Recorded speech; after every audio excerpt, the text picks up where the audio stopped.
अभी तक हम लोग देख रहे हैं कि शुक्देव गोस्वामी इस अध्याय में परीक्षित महाराज को उत्तर देते हैं और अपना उदाहरण से बताते हैं कि वो कैसे भक्ति योग को उन्होंने स्वीकार किया और फिर उसके बाद योगियों के लिए वो कैसे परम अवस्था तक पहुंचते हैं। सबसे पहले वो ये बताते हैं और योगी और दूसरे अध्याय के अंदर हमने देखा कि वो विराट रूप के बारे में उल्लेख करते हैं शुक्देव गोस्वामी और एक लोग से दूसरे लोग कैसे जाते हैं इसका वर्णन करने के बाद में और धारण अवस्था वो सब अवस्थाओं के बारे में बताते हैं। तीसरे अध्याय के अंदर बताते हैं कि योगा कर्म योग को खंडन करते हैं। उसके बाद में पूरा योगी प्रोसेस उसको भी खंडन करते हैं और भक्ति को समझते हैं। तृतीय अध्याय तक यहाँ तक पहुंचे हैं।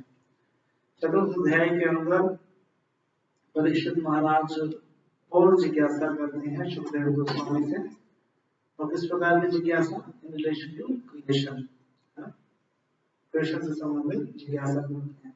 तो फिर शुक्देव गोस्वामी मंगलाचरण करते हैं और मंगलाचरण करने के बाद बताते हैं कि यही संवाद जो है किसके बीच में हुआ, ब्रह्मा जी और नारद मुनि के बीच में। देन उसके बाद में पंचम और षष्ठम अध्याय, पांचवा और छठा अध्याय जो है वो के अंदर है कि वो 6 क्वेश्चन जो उन्होंने पूछे, ऑल दिस डिफरेंट क्वेश्चंस, जिसके अंदर फिर ब्रह्मा जी पूरा बताते हैं कि क्रिएशन कैसे हुआ। तो क्रिएशन के बारे में पढ़ा और पांचवें और छठे अध्याय के अंदर क्रिएशन, सातवें अध्याय के अंदर हमें भगवान के लीला अवतार के बारे में पढ़ा, है ना, लीला अवतार। और फिर फर्दर क्वेश्चंस जो थे वो अष्टम अध्याय, आठवें अध्याय के अंदर परीक्षित महाराज के द्वारा पूछे गए। इसमें क्वेश्चन थे कि भगवान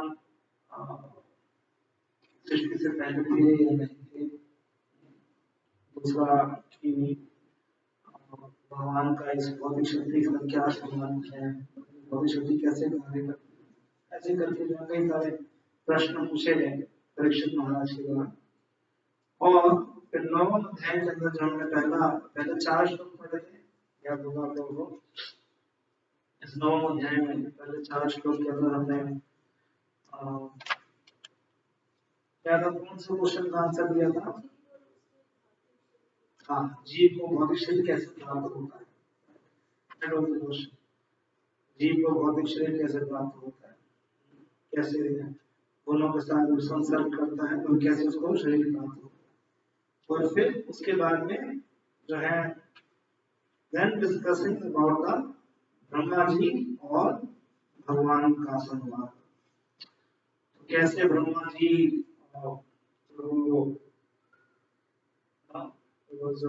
finding out his root, वो कहाँ पे जो हमको सिंबल एक मिलता है कि हमें को तपस्या करनी है, राइट है, तो सिंबल्स जो हमको प्राप्त होते हैं and then meditated on that। और फिर उसको कितने सालों तक हम तपस्या करते हैं Brahma ji? 1000 years of demigods, देवता के जो है 1000 वर्षों तक तपस्या करते हैं। फिर उसके बाद में जो है भगवान का लोक प्रकट होता है। सबसे पहले वैकुंठ लोक जो है उसका दर्शन करते हैं, बहुत सुंदर सुंदर लोक इत्यादि बहुत सुंदर वर्णन किया गया है, कितना सुंदर सुंदर प्रत्यक्ष प्रमाण ब्रह्मा जी का। और फिर भगवान के दर्शन होते हैं। तो भगवान सबसे पहले मिलते क्या करते हैं? ठीक है, हाथ मिलाएंगे ब्रह्मा जी से, ब्रह्मा जी को कुछ रिस्पॉन्सिबिलिटी देंगे ना, उसके हाथ मिला रहे हैं। उसके बाद में then started this conversation। फिर भगवान शुक्र भगवान जो है बताते हैं और फिर started with 31st श्लोक, जहाँ से भगवान बोलना शुरू कर रहे हैं।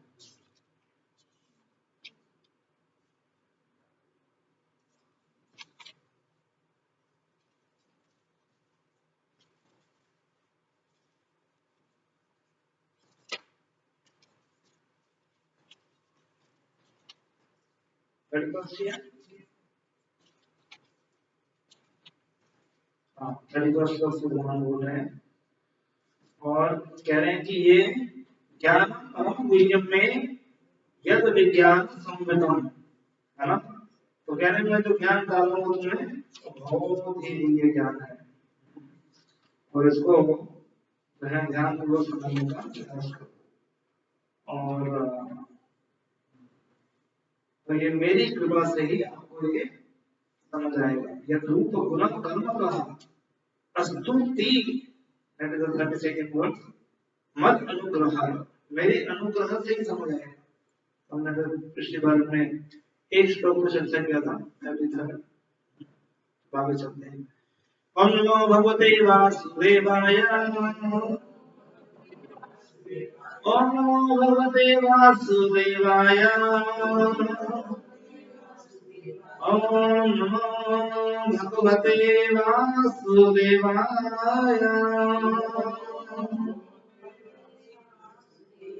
नारायणं नमस्कृत्य नरं चैव नरोत्तमं देवीं सरस्वतीं व्यासं ततो जयमुदीरये। नष्टप्रायेषु भद्रेषु नित्यं पादसेवया भगवती उत्तमश्लोके भक्तिर्भवति नैष्टिकी। कृष्णाय वासुदेवाय देवकी नन्दनाय च नन्दगोपकुमाराय गोविन्दाय नमो नमः।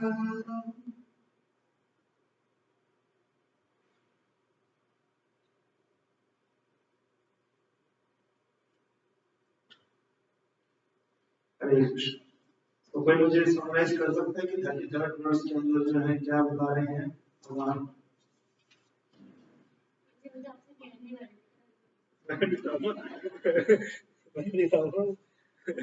मैं आधा घंटा लगाया इसमें, मेरे को आगे चलना है, मैं ट्राई करिए।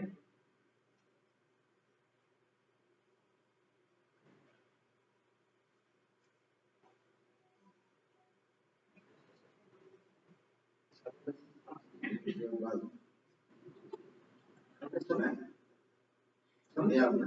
Thank you. रिकॉर्डिंग के लिए मैंने वो तो लगाया नहीं, फिर कहीं तो लगाई नहीं दिया।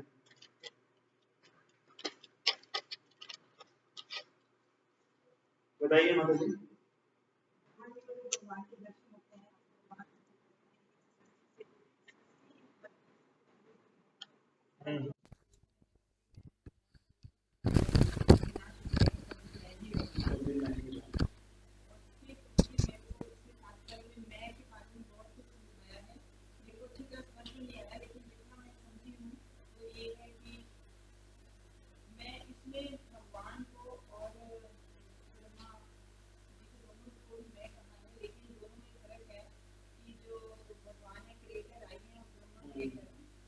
created right?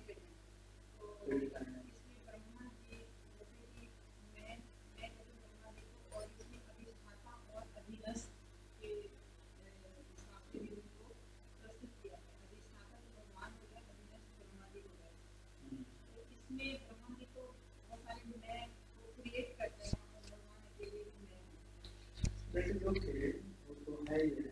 मैं पहले पैराग्राफ में यही दिया हुआ है और दूसरे पैराग्राफ में समझाया तो predictions confirm this fact in the statement Vasudev वा इदम अग्र असीन ना ब्रह्म ना च शंकर एको नारायण असीन ना ब्रह्म निशान। तो ना ब्रह्मा थे ना शिव थे ना कोई था, उससे पहले सबसे पहले before the creation there was none except Vasudeva. There was neither Brahma nor Shankar. Only Narayan was there and no one else, neither Brahma nor Shankar. So, anyways, aham evasam evagre nanyat yat sat asat param paschat aham yat etat cha यो वशीयता सो अस्मि अहम। So there are three words here. मैंने बताया तीन शब्द थे, एवाग्रे अग्रे का मतलब है कि बिफोर द क्रिएशन, क्रिएशन से पहले।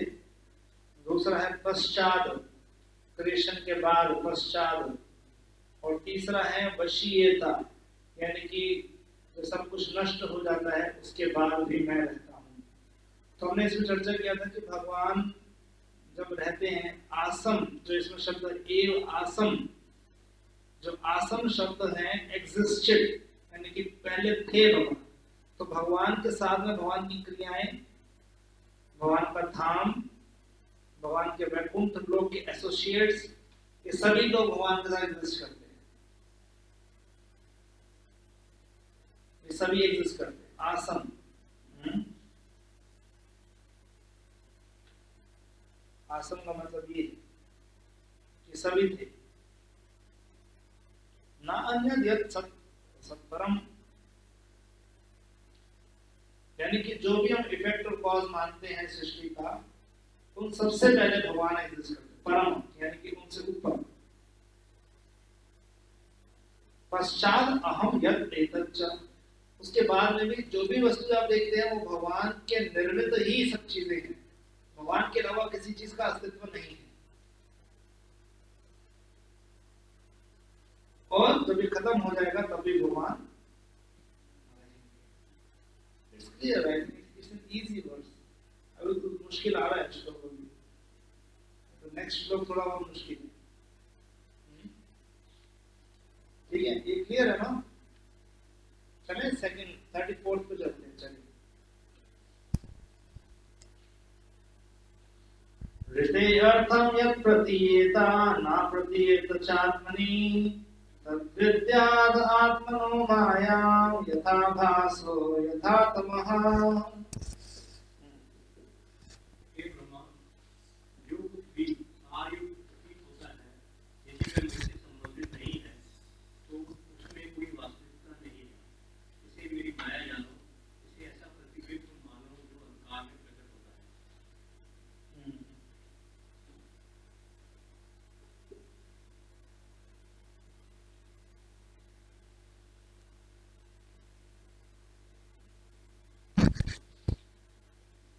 तो यह है दूसरा जो प्रश्न, तीसरा प्रश्न जो परीक्षित महाराज का है, उसका इंगित करता है कि माया शक्ति किस प्रकार से कार्य करती है। एक्चुअली में ये जो प्रसंग है बहुत ही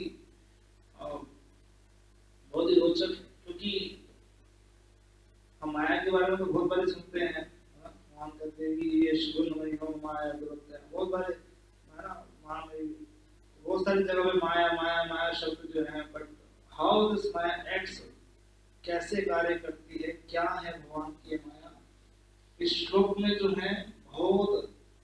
और कहते हैं ना कि भगवान को भी जानना जरूरी है और उनकी माया शक्ति को भी जानना जरूरी है, तभी तो आप समझ पाएंगे कि माया है या भगवान है। तो जरूरी है तो समझना भी ये क्या है, क्या माया है या भगवान है। कौन सी माया है, ये महामाया है, ये योग माया है, कौन सी वाली माया है। So definitely इस श्लोक के अंदर बहुत सारे आचार्य की टीका है, क्योंकि इसी को यूज करके मायावादी लोग जो है बहुत सारे अलग अलग मत देते हैं, इसलिए आचार्य ने बहुत टीकाएं दी है इस श्लोक के ऊपर, विशेष श्लोक के ऊपर। तो विश्वनाथ ठाकुर पाठ की जो टीकाएं हैं उसके ऊपर चर्चा करेंगे इस पे। तो सबसे पहले महामाया। तो महामाया के 3 शक्तियां होती हैं। सबसे पहले महामाया के बारे में चर्चा कर रहे हैं। महामाया वो है जो कि भौतिक जगत में भी और है, जो भौतिक जगत में जो है 3 गुणों से संपन्न, बस यही जानते हैं, 3 गुणों से कंट्रोल करती है, 3 गुणों से वो नियंत्रित करती है, ये हम महामाया समझते हैं। परंतु महामाया की 3 शक्तियां हैं। 3 शक्तियां क्या हैं? एक है विद्या, दूसरा है अविद्या, और तीसरा है प्रधान। विद्या, अविद्या और प्रधान।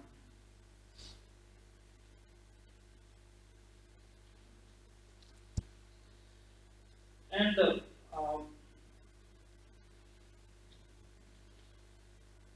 ये सेम वही प्रधान है जो कि हमने जो क्रिएशन के टाइम पे जब भगवान जो दृष्टिपात करते हैं, सेम प्रधान जिसके अंदर जो है जिसमें मिक्शन आता है, भगवान जब विजन करते हैं तो फिर सारे एक्टिव हो जाता है, या क्रॉस सटल बॉडी जो है वो क्रिएशन जो है उसके एलिमेंट्स जो है वो क्रिएट होना शुरू हो जाते हैं। तो एक्चुअली में ये महामाया की एक शक्ति है, प्रधान है। ठीक है, पहले मैं आपको मीनिंग बता रहा हूँ, फिर मैं इसके अंदर घुसूंगा। प्रधान is very simple to understand, क्योंकि हम ऑलरेडी चर्चा कर चुके हैं। सेकंड है अविद्या। सिंपल सिंपल मीनिंग समझाऊंगा। अविद्या का मतलब है जो कि मदद करती है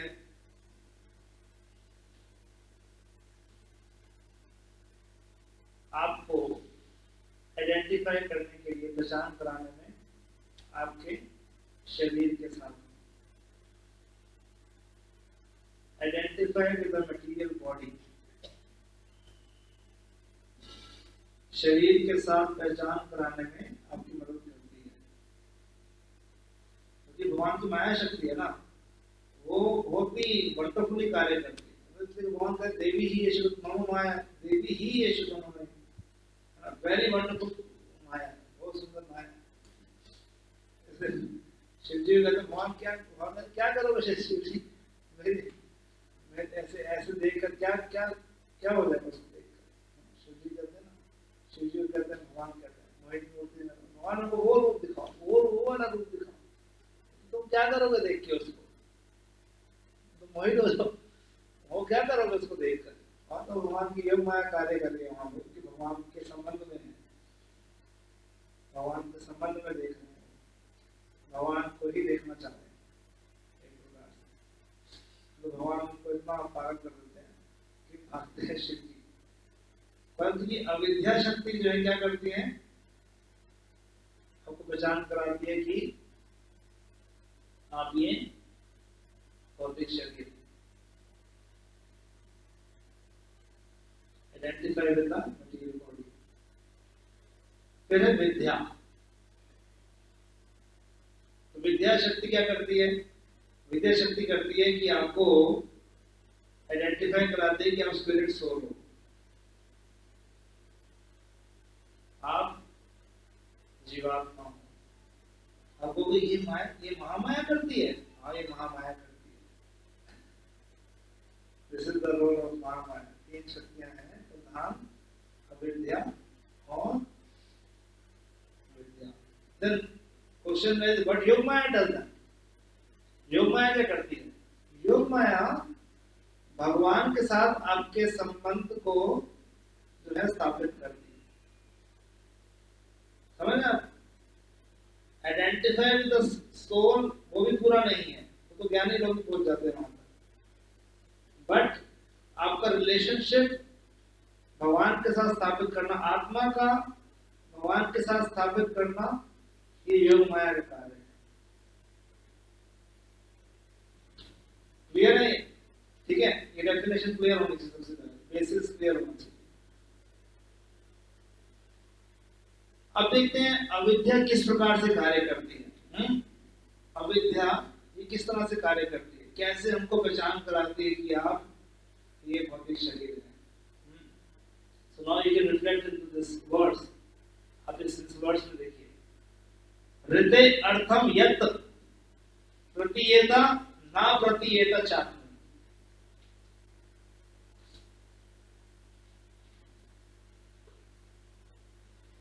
अर्थम प्रतीयेता ना प्रतीयेता।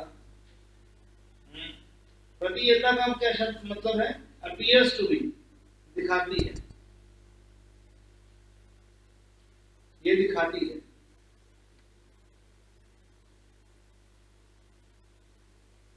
अर्थम प्रतीयेता ना अर्थम प्रतीयेता। अर्थम का मतलब क्या है कि वो क्या है, सार, वैल्यू, इसमें वैल्यू लिखा हुआ है कि वो ये बहुत वैल्यूएबल चीज है मेरे लिए, है ना, ये वैल्यूएबल चीज है।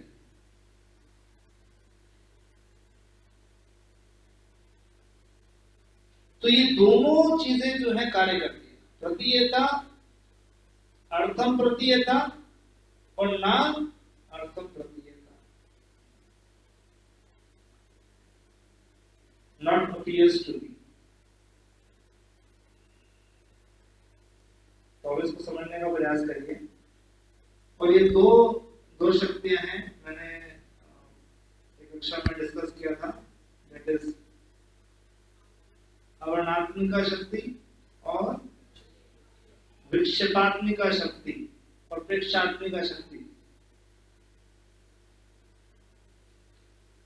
विक्षेपात्मिका भी कहते हैं और प्रेक्षात्मिका भी कहते हैं, दोनों ही, ठीक है, अवर्णात्मिका और विक्षेपात्मिका। सो मैंने क्या बताया था, विक्षेपात और जो अवर्णात्मिका शक्ति क्या करती है,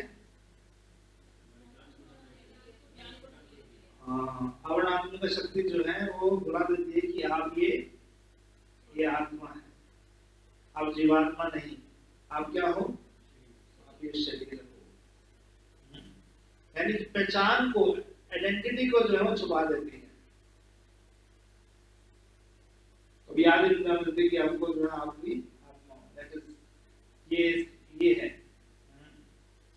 इतना सुंदर इसने शरीर बनाया, इतना सुंदर जगत बनाया कि आपको भी याद ही नहीं आएगा कि ये दिस इज, कभी याद नहीं आता। बहुत पता नहीं कितने जो है चक्र खाने के बाद में, फिर भी भक्ति करने के बाद फिर भी नहीं याद आता कि जो है ये this is not my hand. कितनी सुंदर बनाई ये शक्ति, नहीं कितना सुंदर जगत बनाया, लगता ही नहीं है। दैट इज आवर आत्मा।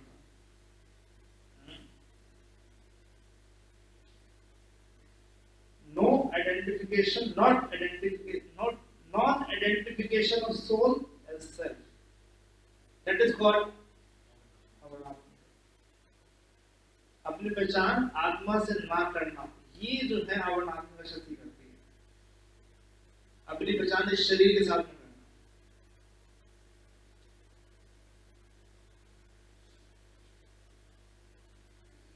तो बात कहते हैं, कई बार उदाहरण देते हैं, सपने में आता है कि वो शेर खा गया ना, ये खा गया, वो खा गया। साइमल्टेनियसली आप जो है देख भी रहे हो, कर भी रहे हो। देखना, ये दिस इज कॉल्ड अवनात्मिका। अपने आप को शरीर समझ। हाँ, ये अविद्या के दो पार्ट हैं। हाँ, अविद्या के दो पार्ट हैं। अविद्या के दो पार्ट हैं, एक अवर्णात्मिका और एक प्रेक्षात्मिका।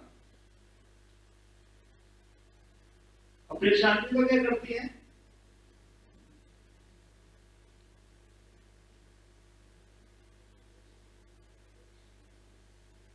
विक्षेपात्मिका और प्रेक्षात्मिका दोनों एक ही है, कंफ्यूज मत होइए इस पॉइंट पे। विक्षेपात्मिका या प्रेक्षात्मिका क्या करती है,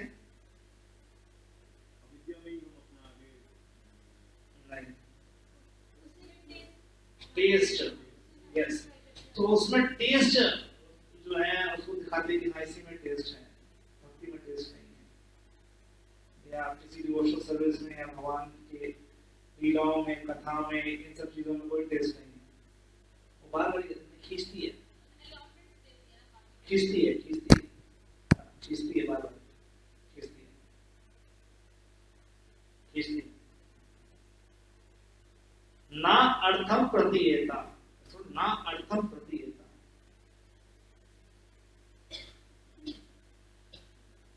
Perception. So this is called, write it down. The meaning is the perception of non-real things as a real. जो वास्तविकता में नहीं है उसको रियल समझती कि हाँ इसी में यहाँ है। जब हम कहते हैं ना कि जो है वो मिराज दिखता है, पानी नहीं है ना, माया के इल्यूजन कहते हैं कि इल्यूजन है कि वहां पानी जो है वहां पे दिखता है वो नहीं है, वही है। मृगमरीचि का उदाहरण देते हैं, कहते हैं कि भैया जो है बड़ा अच्छा सा जो है वो बॉक्स बना दिया, उसको जो है अच्छे से पैक कर दो, अंदर तो वही भरा हुआ है। these are different illusory जो चीजें हम सुनते हैं, जो हम एग्जांपल देते हैं, वो ये प्रशांत शक्ति करती है।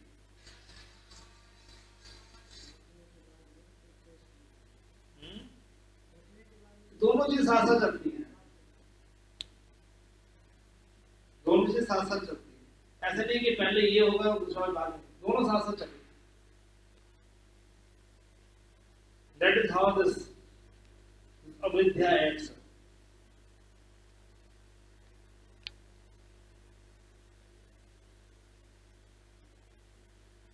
Then how the vidya acts? विद्या कैसे एक्ट करती है?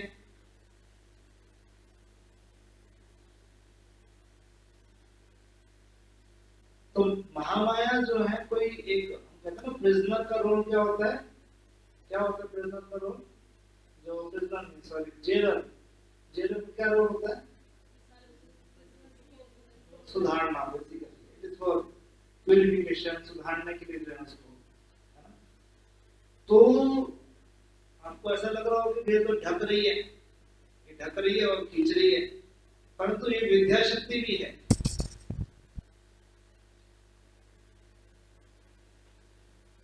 जो विद्या शक्ति है वो क्या करती है? वो ना अर्थम ना प्रतीयेता,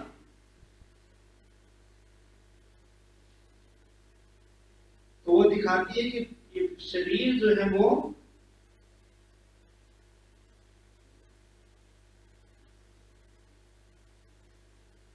is not, the body is not perceived as soul,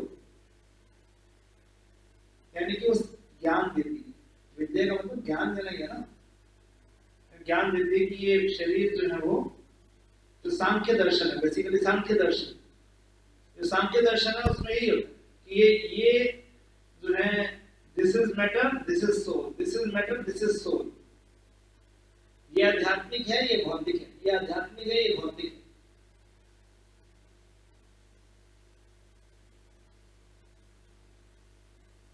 और साथ ही साथ अर्थम प्रतीयता, और सोल को जो है दिखाते कि हाँ that is the real thing, और व्यक्ति उसी में ही रमण करे, है ना? उसी के बारे में सोचे, उसी के बारे में जो है अपना चीज ढूंढे, उसी के बारे में, क्योंकि आत्मा जीवा ब्रह्मभूत प्रसन्नात्मा, दैट इज कॉल्ड ब्रह्मभूत प्रसन्नात्मा। So the first point of ब्रह्मभूत प्रसन्नात्मा इज विद्या शक्ति। ना शोचती ना कांक्षती जो है वो शब्द जो आता है ब्रह्मभूत प्रसन्नात्मा, ना शोचती ना कांक्षती, वो विद्या शक्ति करती है, उसे भक्ति है कोई लेना देना नहीं।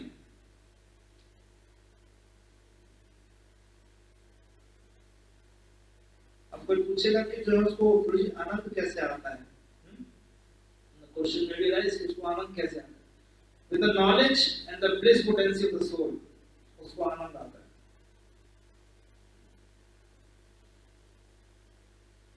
नॉलेज बिकॉज़ सच्चिदानंद, अल्टीमेटली तो जो है हमको बाहर की कोई वस्तु की आवश्यकता नहीं है आनंद के लिए। तो वो जब वो अपने, है ना, स्वरूपेण अवस्थित, इसको लिख लीजिए, इसको स्वरूपेण अवस्थिति भी कहते हैं। जब वो स्वरूप में स्थित हो जाता है अपने, दैट इज कॉल्ड विद्या शक्ति।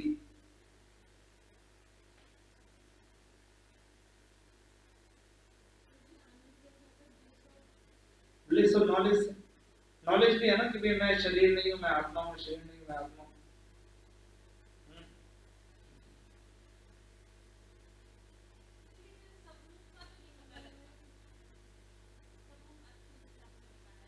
स्वरूपेण अवस्थिति का मतलब है कि आत्मा को तो जान गया ना कि मैं आत्मा हूं, स्वरूप का मतलब आत्मा हूं।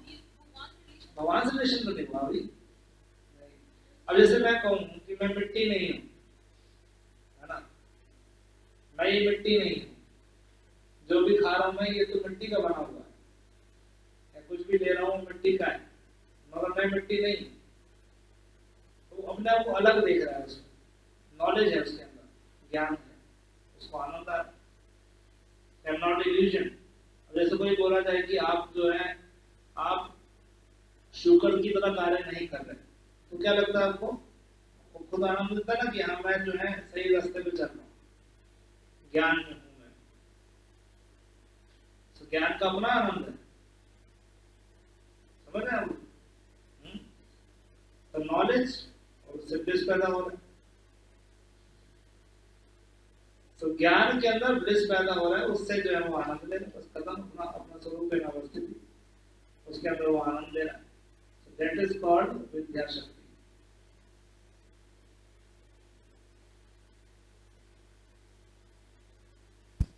So this is the one explanation of Vishwanath Chakravarti Thakur.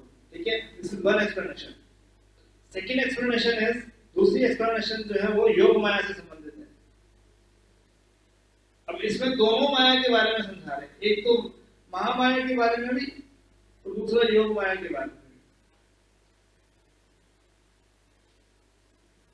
तो योग माया कैसे कार्य करती है, ये बताया था, क्या कार्य करती है योग माया? भगवान के साथ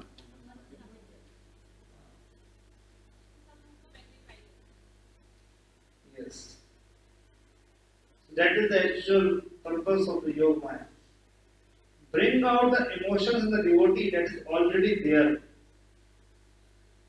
एक भक्त के अंदर जो भाव है, चाहे वो शांत भाव है, दास्य भाव है, वात्सल्य भाव है, कोई भी भाव है उसके अंदर, उसको मैग्नीफाई करने का काम जो है वो that is the role of Yoga माया।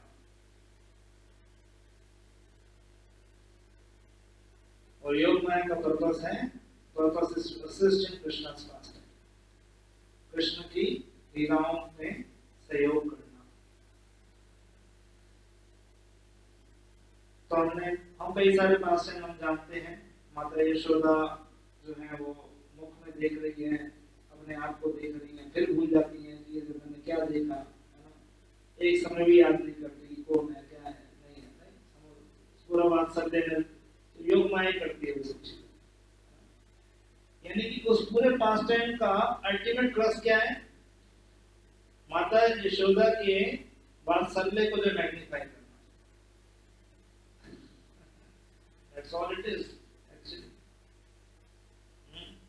जब कृष्ण बंद नहीं रहे, सबके रस्सियां लाके बांध दिया, सब कुछ कर दिया, फिर जो माता यशोदा को ऐसे देख कर के कृष्ण को बहुत ही वो आ जाता है, तो फिर बन जाते हैं। तो क्या क्या सिग्निफाई कर रहा है, कौन नहीं बनने दे रहा,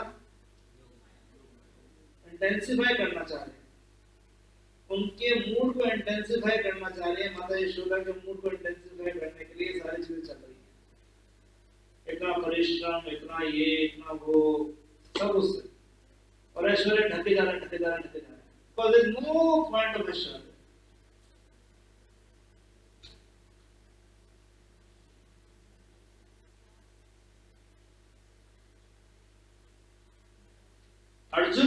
अर्जुन के साथ ऐसा नहीं था। अर्जुन ने जब भगवान का विराट रूप देखा, उनके मुंह जो है, मुंह में तो नहीं, मतलब जब भगवान ने विराट रूप दिखाया, उसके बाद में अर्जुन क्या कह रहा था कि मैं तो आपको सखा मान रहा था, मैं आपको ये मान रहा था, अब तो परम भगवान है। माता यशोदा नहीं कहती ऐसे, माता यशोदा तो इमीडिएटली भूल जाती है, और कृष्ण नहीं भूल, जो अर्जुन नहीं भूल पाता। तो वही ऐश्वर्य युक्त मैग्नीफाई कर देती है, ये योग माया कार्य मैग्नीफाई कर देती है, साख्य विद ऐश्वर्य मैग्नीफाई कर दी। तो पास्ट टेंस के माध्यम से वो भाव जो मैग्नीफाई होता है, ये कार्य जो है वो योग माया करती है। So she has to design each and every pastime in such a way ताकि वो कृष्ण को आनंद देने के लिए हो, एक भक्त का भाव जो है वो मैग्नीफाई करे। So these two roles are there actually, देख सकते हैं। तो ये दो रोल है कि कृष्ण को आनंद देने के लिए हो, प्रथम चीज कृष्ण को आनंद देना है, और सेकेंडली उस भक्त का भाव जो है वो मैग्नीफाई करना है, उसको जो है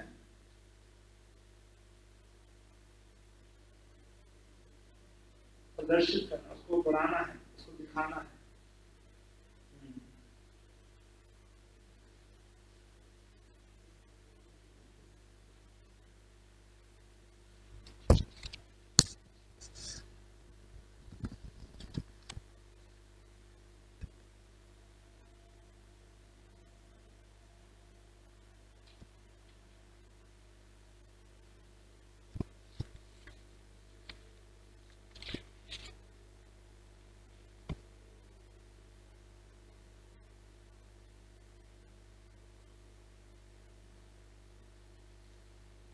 now third understanding, but Prabhupada says, तीसरी अंडरस्टैंडिंग जो प्रभुपाद जी दे रहे हैं, ये जीव गोस्वामी का है। This is the commentary by Jiva Goswami. What is that? That is in the shloka only, तो श्लोक के अंदर ही केवल श्लोक का अर्थ पढ़िए दोबारा से।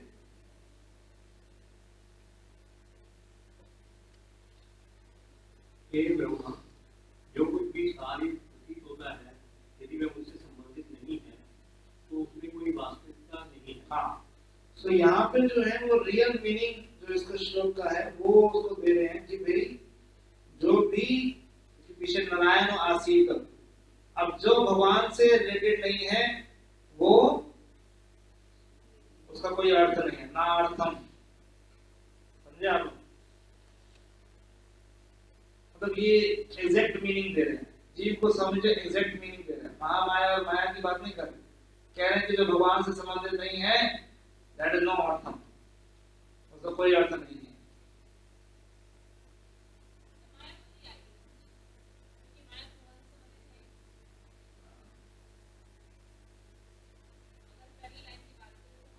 Yes.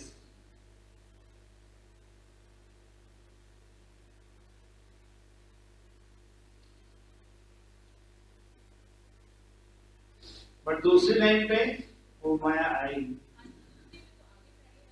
पहली में नहीं आई। बट विश्वनाथ ठाकुर के अनुसार पहले में ही माया है, महामाया और योग माया पहले में ही है।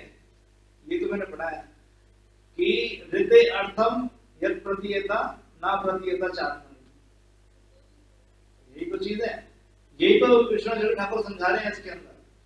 बट अकॉर्डिंग टू प्रभुपाद और जीव गोस्वामी, जो महामाया का है तद विद्या आत्मनो माया, उसको क्या समझो? वो मेरी महामाया।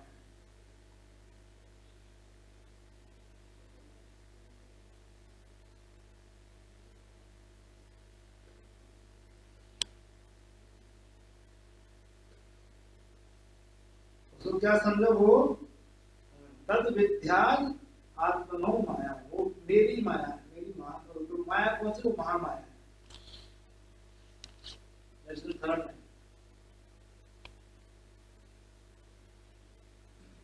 यानी कि जीव गोस्वामी की कमेंट्री ये है कि जो भी चीज आप भगवान से पृथक देखते हो वो दैट इज सिंपल मीनिंग, बस ये है meaning.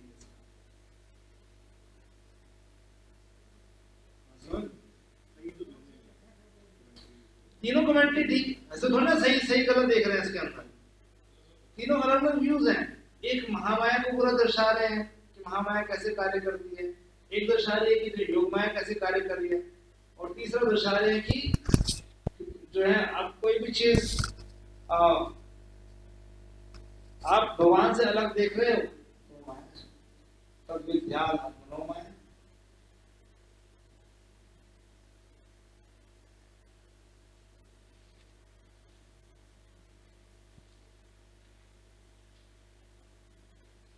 But this energy acts very beautiful, बहुत सुंदर तरीके से जो है हमको नचाया हुआ है। खासकर अभी तो हम अविद्या के अंदर ज्यादा है, अविद्या से हम योग माया के अंदर आने का प्रयास कर रहे हैं,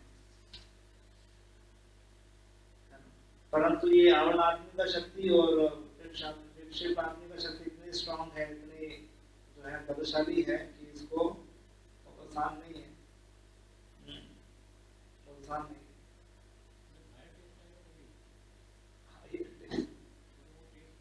तो क्या अनुग्रहम, पीछे जो बोला गया, ये समझ कैसे आएगा? जो पिछले एक दो श्लोक पहले बोला था, अनुग्रह, मेरे अनुग्रह से ही आएगा ये। तो मेरे अनुग्रह से मतलब है कि मेरे भक्तों के अनुग्रह से ही आएगा। वो हायर टेज भी वो भक्त ही प्रदान कर सकते हैं। ये अनुग्रह को नहीं भूलना कभी, मतलब ये मत समझना कि ये समझ आ गया अभी हमको, समझ आने के बाद भी फिर भी नारद मुनि जब विमोहित हो जाते हैं कि मेरे को उससे शादी करनी है। माजी भी हो जाते हैं, अभी समाजी भी हो जाते हैं।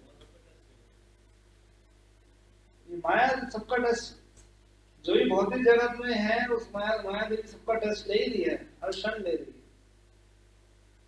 हर क्षण ले रही है। कुछ पॉइंट पढ़ लेते हैं प्रभुपाद जी के तात्पर्य से। पहला पैराग्राफ पढ़िए जरा थोड़ा सा। पिछले श्लोक में यह निष्कर्ष प्राप्त हो चुका है कि विश्व प्रकृति की कोई भी अवस्था, इसकी उत्पत्ति, पालन, विकास, विभिन्न शक्तियों की अन्योन्य क्रियाएं, इसका क्षय तथा विलोप होना, सभी भगवान के अस्तित्व से संबंधित है। ठीक है ना, ये तो हम पहले ही पढ़ चुके हैं कि हर चीज का अपीयरेंस, डिसअपीयरेंस, हर एक चीज जो है वो भगवान के basic relationship with the existence of the personality of God. ये सारे पता है, जब भी श्री भगवान के साथ इस मूल संबंध को विस्तृत कर दिया जाता है और वस्तुओं को श्री भगवान से संबंधित ना होते हुए भी सत्य मान लिया जाता है, तब इस धारणा को श्री भगवान की भ्रामक शक्ति माया का फल समझना चाहिए। क्योंकि श्री भगवान के बिना किसी भी वस्तु का अस्तित्व नहीं हो सकता, इसलिए समझना चाहिए कि माया भी भगवान की ही एक शक्ति है। प्रत्येक वस्तु को श्री भगवान से संबंधित करने का समुचित निष्कर्ष योग माया अर्थात संबंध जोड़ने वाली शक्ति कहलाता है। और किसी वस्तु को श्री भगवान के साथ के उनके संबंध से विलग करके विलग करने की भ्रांत धारणा श्री भगवान की देवी माया या महामाया कहलाता है। ठीक है, ये जो है बिल्कुल एग्जैक्टली वही है जो अभी हमने श्लोक में पढ़ा है। ठीक है, अब सेकंड पैराग्राफ में आइए जरा। किसी एक वस्तु को दूसरी वस्तु समझना भ्रम कहलाता है। धारणा रस्सी को सांप मान लेना भ्रम है, किंतु रस्सी असत्य नहीं होती। रस्सी भ्रमग्रस्त व्यक्ति के समक्ष होने से असत्य नहीं है, हाँ इसको सत्य मान लेना भ्रामक है। अतः इस भौतिक प्रकृति को श्री भगवान की शक्ति से स्वतंत्र विकास करने की दूसरी धारणा है। हाँ, तो इसलिए जो है ब्रह्म सत्य, जगत अनित्य, मिथ्या तो जो है वो मायावादी लोग कहते हैं कि मिथ्या है, फॉल्स है। इसी का फायदा जो है वो मायावादी लोग, प्रतीयता ना प्रतीयता इसी में ही जो है वो घुमा देते हैं, क्योंकि ये सब कुछ ये रियल नहीं है, ये फॉल्स है। तो यही कह रहे हैं कि वो रियल तो है, क्योंकि भगवान की शक्ति है, तो अनरियल कैसे हो सकती है। परंतु आप पृथक देख रहे हो उसको, भगवान के पृथक देख रहे हो, तो इसलिए जो है वो आपको कवर अप कर रही है। आज देखो साथ अपना चाकू सेम एग्जांपल मेरा जो हमने बात किया पानी का भार, सेम उदाहरण है ये सांप और रस्सी का। रस्सी को सांप समझना, सांप को रस्सी समझ लेना, PS to B समझ लेना। So like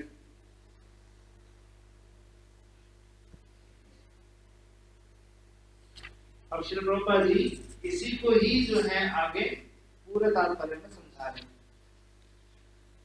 क्योंकि अब जब मायावादी का दर्शन पूरा प्रभुपाद जी ने इसको धो के पूरा अलग अलग से श्लोकों से बता रहे हैं।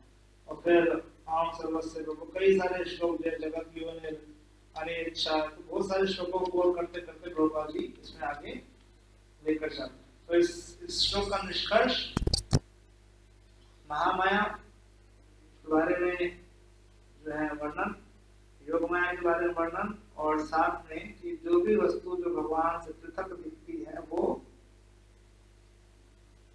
दिखती है, तो क्या है वो महामाया है। That is called to be Mahamaya.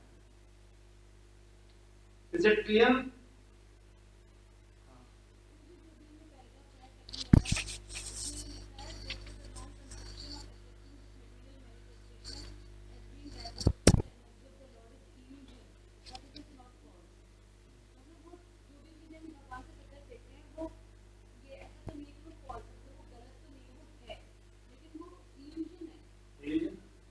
सांप को रस्सी उदाहरण क्यों दिया? रस्सी को सांप मान लिया, सांप को रस्सी मान लिया, वही तो कह रहे हैं ना प्रतीयता चाहना, तो दिख रही है ऐसा है ही।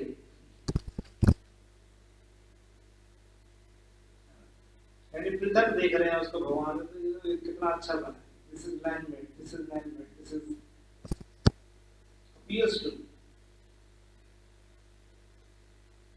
तो हम ये तो कहते हैं कि ये नहीं है कि जो है माइक नहीं है या फिर ये टीवी नहीं है, ये नहीं है, सब चीजें हैं, परंतु इस चीजों को जो है अगर आप भगवान से पृथक देखोगे तो कहेंगे कि मेरे लिए है।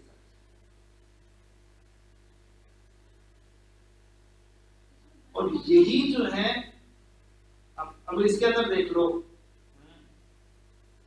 यदि मैं प्रभु जी को जो है रामचंद्र को मैं देखता हूँ कि चलो ये जो है बहुत अच्छे पढ़े लिखे हैं, ऐसे हैं, इन्होंने इतना काम किया, वो किया, ऐसे किया, तो इसमें महामाया कहाँ कार्य कर रही है? शरीर से संबंधित करो ना। तो मैं इनका नाम जो है, चलो नाम तो आध्यात्मिक है, रियल है, और राजेंद्र वर्मा मैं बोलूँ राजेंद्र वर्मा जी ऐसे करते हैं, वैसे करते हैं, ये करते हैं, वो करते हैं, इसमें आवरणात्मिक शक्ति भी कार्य कर रही है और फिर शात्मिक शक्ति भी कार्य कर रही है।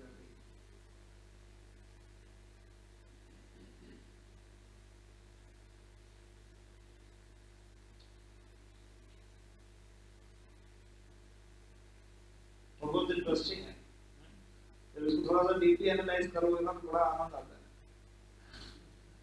तो विद्या में आ जाते हो, यार तो थोड़ा सा फिर भूल जाओगे, फिर पनीर दिखेगा फिर भूल जाओगे, तो भगवान का प्रसाद है।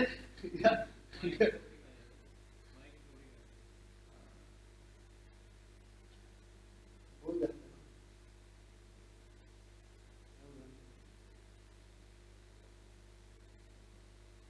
It's how this material energy works actually. माया शक्ति में किस तरह कार्य करती है।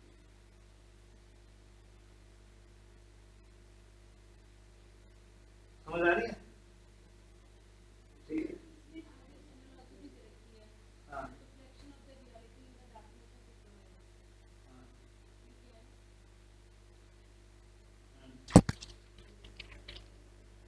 पढ़िए पूरा क्या लिखा है।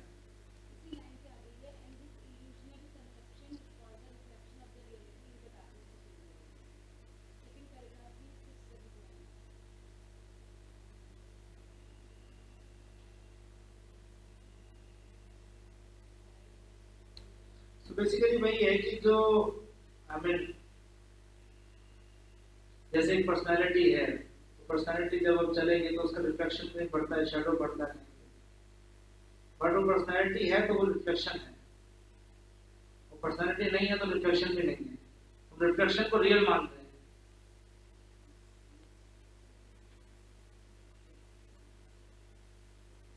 सेम है, मतलब सेम पॉइंट है, उसको जस्ट एक डिफरेंट पॉइंट ऑफ व्यू से वो उसको रिफ्लेक्ट कर बता रहे हैं। सेम चीज जो यहाँ पे भी बताई हुई है, इसी श्लोक में बताई हुई है, यथा भासो यथा तमः।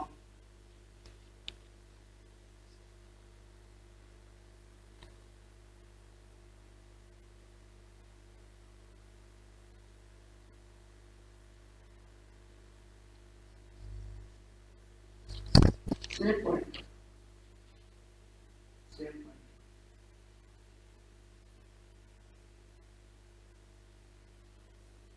पर्सनालिटी है तभी वो शैडो है, पर्सनालिटी तभी रिफ्लेक्शन है, पर्सनालिटी ने वो रिफ्लेक्शन कहाँ से आया? Same same same same same ignorance. श्लोक में भी आ रहा है।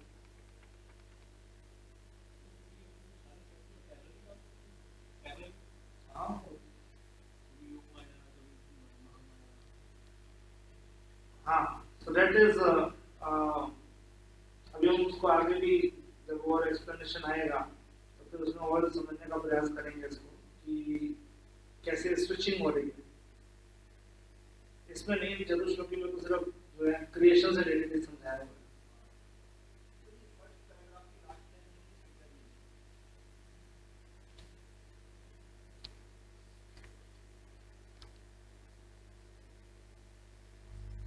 Both the Mayas also have the connections with the Lord, because nothing can exist without being related with Him.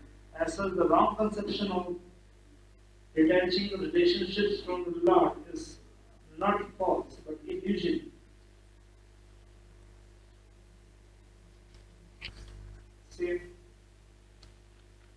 जो भी समझाए भाई। ठीक है, चले आगे। अगला श्लोक और भी अच्छा है। भगवान कैसे देखते हैं शक्ति को, भगवान कैसे भौतिक जगत को देखते हैं, भगवान कैसे इंटरेक्ट करते हैं, भगवान कैसे जो है चलते हैं इसमें। पहले तो भगवान के बारे में बता दिया, दूसरा जो है माया शक्ति के बारे में बता दिया। अब इनका आपस में क्या रिलेशन है? हम कहते हैं ना कि संबंध ज्ञान का मतलब क्या है। संबंध ज्ञान भगवान कौन है, माया क्या है, जीव क्या है, उनका आपस में क्या संबंध है। हम जीव का भगवान के साथ संबंध समझ जाते हैं, पर भगवान का माया के साथ क्या संबंध है, यानी कि महामाया के साथ क्या संबंध है। अब बिना श्लोक देखे बताओ क्या संबंध है, क्या शक्ति, क्या करते हैं भगवान इसमें, क्या करते हैं। भगवान तो ऐसे आदेश दे दिया बस हो गया।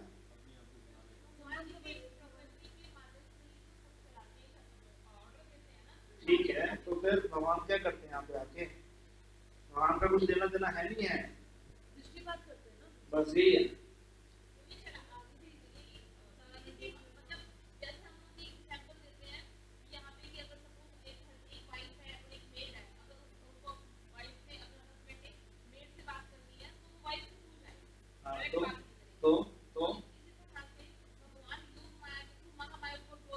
अच्छा तो मतलब महामाया के पास आते ही नहीं है भगवान, डायरेक्ट नहीं आते, तो भगवान को आते हैं यहाँ पे।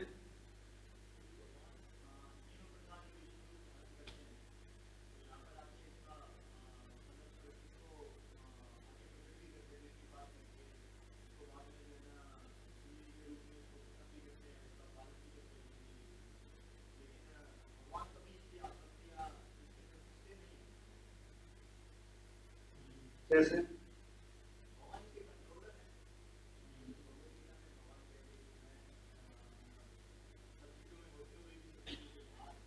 कैसे? जैसे 5 फैक्टर्स होते हैं हमारे शरीर के अंदर, हमारी बॉडी के अंदर भी है, बट वो अलग से एग्जिस्ट करते हैं। तो हमने पढ़ा ही था। ऐसे ही भगवान हर चीज में है, बट उनकी एग्जिस्टेंस भी है। तो वो अलग बात है, भगवान की एग्जिस्टेंस की बात ही नहीं हो रही यहाँ पे। भगवान का संबंध क्या है?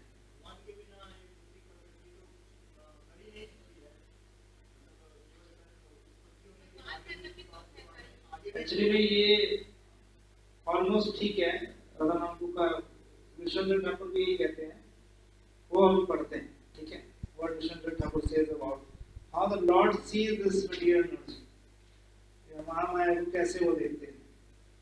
It is spoken about the Yogamaya, वो भी बोला है, थोड़ा सा बोला है, वो भी चर्चा करूंगा। ठीक है,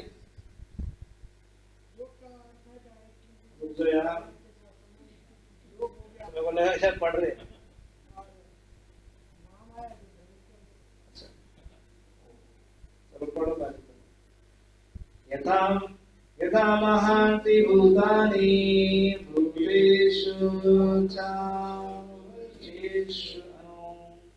प्रविष्टान्ति अपविष्टान्ति तथा तेषु न तेषु अहम्।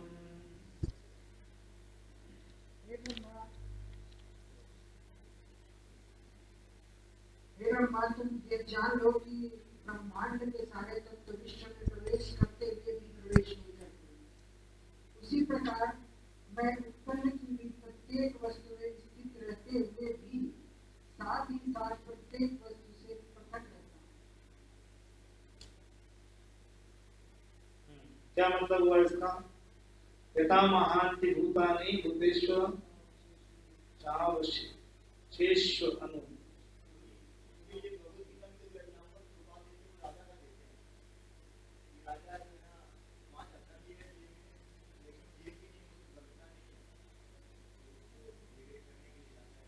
Good good.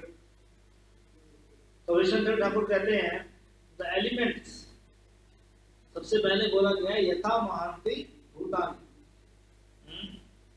जो एलिमेंट्स है, भूतानि का मतलब एलिमेंट्स यानी कि तत्व, भौतिक तत्व।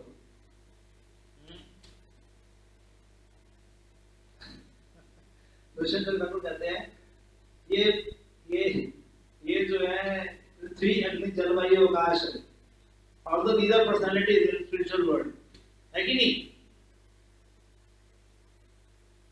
But when they enter the body of जीवा, जब जीव का शरीर बनता है, इन्हीं सबसे बनता है, जीवास, आंट्स, डेमिगॉड्स, इससे बनता है. They do not become static. उनके भाव प्रकट नहीं होते. वो मैगस के शरीर में आ गया, मैगस देवता के शरीर में आ गया, मैगस के शरीर में आ गया. But remain detached. वो अनासक्त रहते हैं. वो कैसे रहते हैं? अनासक्त रहते हैं. यानी वो जड़ की तरह ही रहते हैं. जड़, उनका कोई और कोई काम नहीं है. जड़, जड़ की तरह रहते हैं. That is the meaning of अप्रविष्ठानि. यहाँ पे शब्द है अप्रविष्ठानि. प्रविष्ठानि, अप्रविष्ठानि. प्रविष्ट होने के बाद भी अप्रतिष्ठानि. दूसरा उदाहरण आता है, जैसे इन्होंने एक उदाहरण दिया कि राजा जेल में जाता पर नियमों के. दूसरा उदाहरण है कि लोटस का उदाहरण, जैसे पानी में रहता है तभी पानी लोटस का पत्ता, या फिर जो पानी और ऑयल का उदाहरण देते हैं. पानी और ऑयल साफ लगता है कि वो मिल गया, उतना ही मिलता नहीं है. ऑयल ऊपर तैरता रहता है, पानी नीचे, कहीं मिलता नहीं है. Similarly, अप्रविष्ठानि, do not enter. और do not enter का मतलब do not establish relationship. उसी प्रकार से जो है भगवान इस प्रकृति के साथ में अपना संबंध स्थापित नहीं करते. That is the meaning of this word. कि भगवान अपना संबंध स्थापित नहीं करते इसके साथ में. Absolutely neutral. Because they are metal.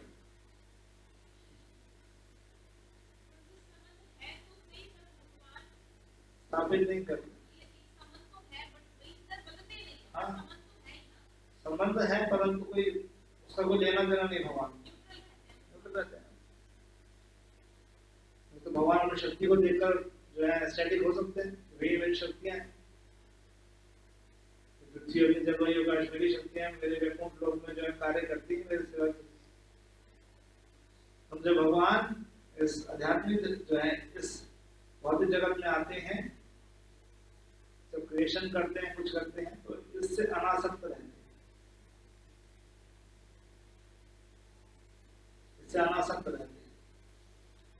भगवान ये तो मेरी शक्ति है, ये तो एक्टिव हो जाए.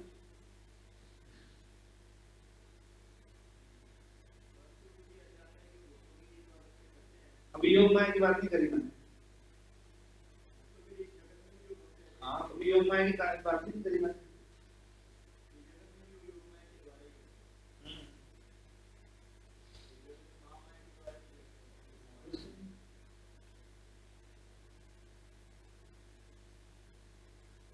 आध्यात्मिक जगत में हर एक वस्तु जो चिन्मय है और जो है इन भौतिक तत्वों का भी अपना एक स्वरूप है. वो भी भगवान का आदान प्रदान करते हैं. पत्ते, पौधे, पेड़, ये सब जो है अपना आदान, ये भी रोते, गाते, हंसते भगवान के साथ जो है अपना आदान प्रदान. Krishna is very sensitive to them. Krishna is attached to them in the spiritual world. सारा योग माया के अंदर चल रहा है. सारा योग माया. अब तो भगवान महामाया के साथ कुछ नहीं करते. भगवान महामाया से अनअटैच रहते हैं. एंड सर पीछे बात हो चुकी है उसके बाद. कोई बात वही जाके पता लगेगा कुछ चीजें. तो सारी चीजें याद ही कर सकते हैं आपको.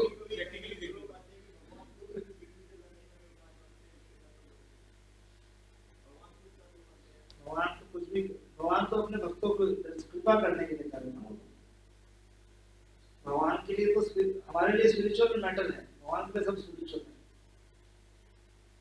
किसी को भी स्पिरिट कर सकते हैं, किसी को मैटर बना सकते हैं।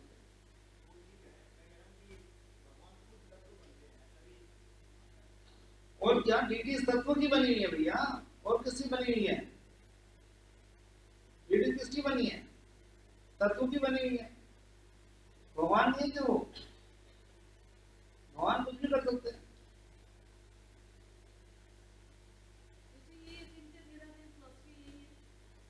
क्या क्या है चित्त विभाग? आपकी क्या अंडरस्टैंडिंग है?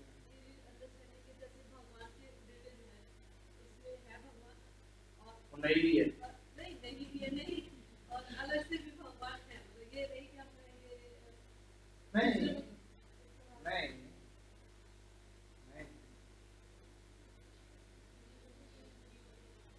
भगवान है तो है, चिंता विभाग में तो क्या है, वो तो अलग है। नहीं,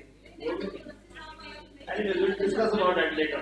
मैं इसको टॉपिक को ध्यान दे रहा हूँ। चिंता विभाग में not applied here. चिंता विभाग में not applied here, not at all.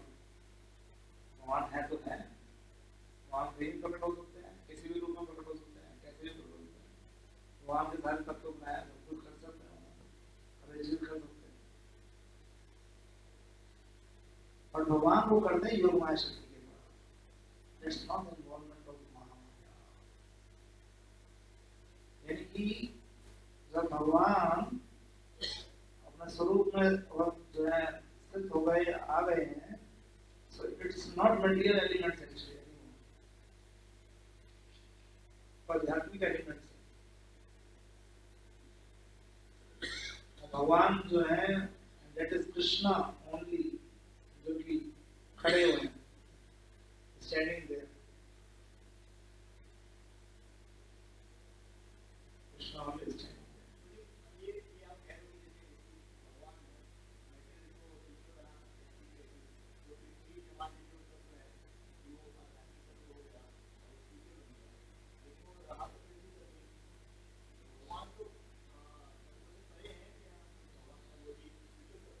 See, point is कि भगवान जो है वो तत्व भी भगवान से ही निकले हुए हैं।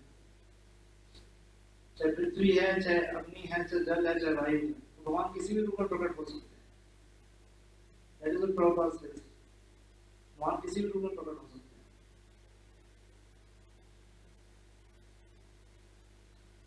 तो जब पृथक देखोगे तो that is महामाया। Prabhupada कहते हैं because we cannot see Krishna in our original form, Krishna kindly appeared like a wood, like a stone, like a this, like a that.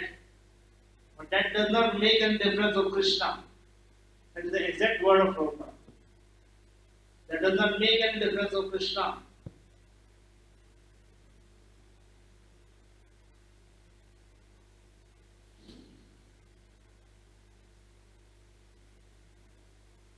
Krishna के मैनिफेस्टेशन है कैसे? हम नहीं देख सकते उनको ओरिजिनल फॉर्म में, तो भगवान इस रूप में आ जाते हैं। I become a stone for you, I become a wood for you, I become this for you. Just worship. And when that devotion increases, magnifies, then जो है भगवान बात करते हुए, चलते हुए, हर एक चीज करते हुए दिखते हैं हम। अब तो Krishna is doing in his form, Krishna सब कुछ कर रहे हैं अपने फॉर्म में, हर एक चीज कर रहे हैं, खा भी रहे हैं, है ना, चल भी रहे हैं, देख भी रहे हैं, सब कुछ कर रहे हैं कृष्ण डीटी फॉर्म में। हम नहीं देख सकते कृष्ण, हम नहीं देख सकते। So that is what it is.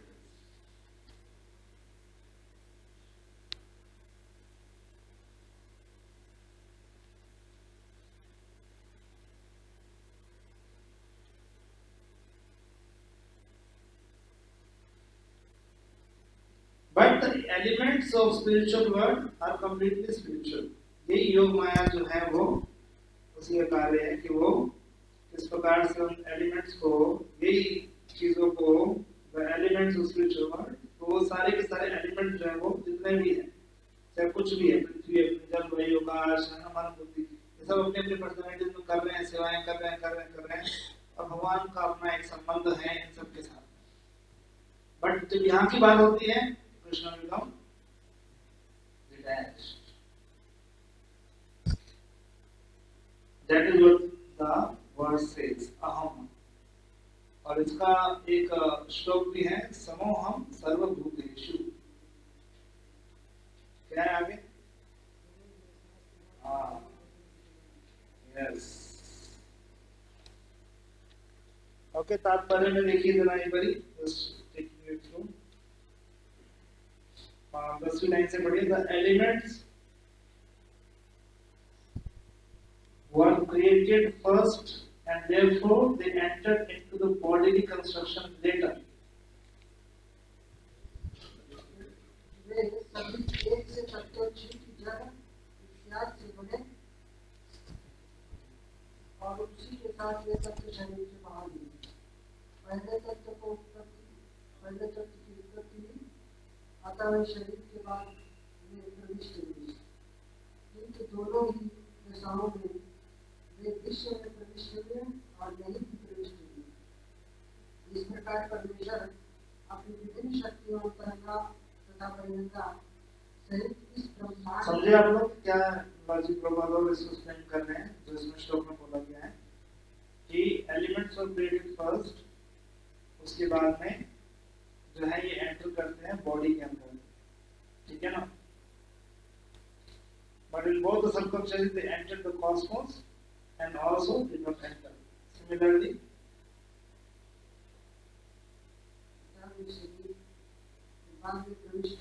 दोनों की दशाओं में विश्व में प्रविष्ट हुए और नहीं भी प्रविष्ट हुए।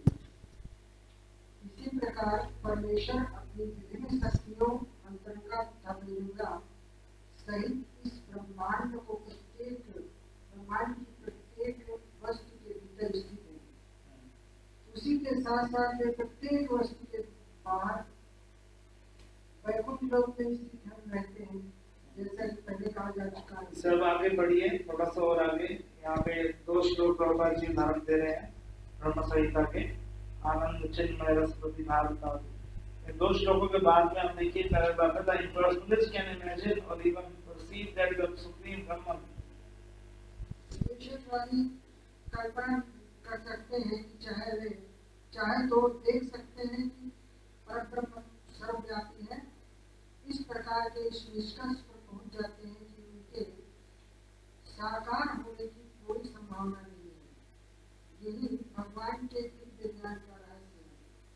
यह रहस्य भगवान का दिव्य प्रेम है और जो भी भगवान के ऐसे दिव्य प्रेम से पूरित होता है वही प्रत्येक परमाणु तथा जड़ एवं चेतन पदार्थ में भगवान के दर्शन कर सकता है।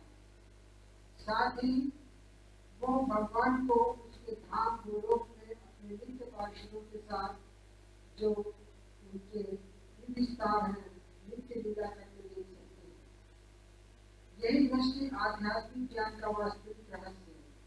जैसा भगवान ने प्रारंभ में कहा है,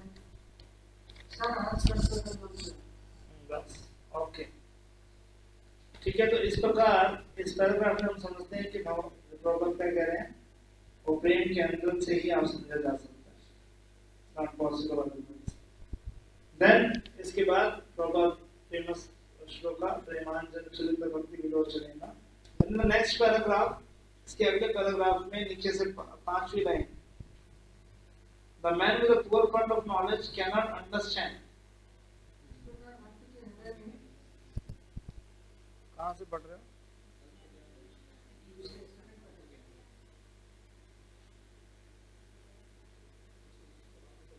आपको मिल गया, आप पढ़ो, आप पढ़िए।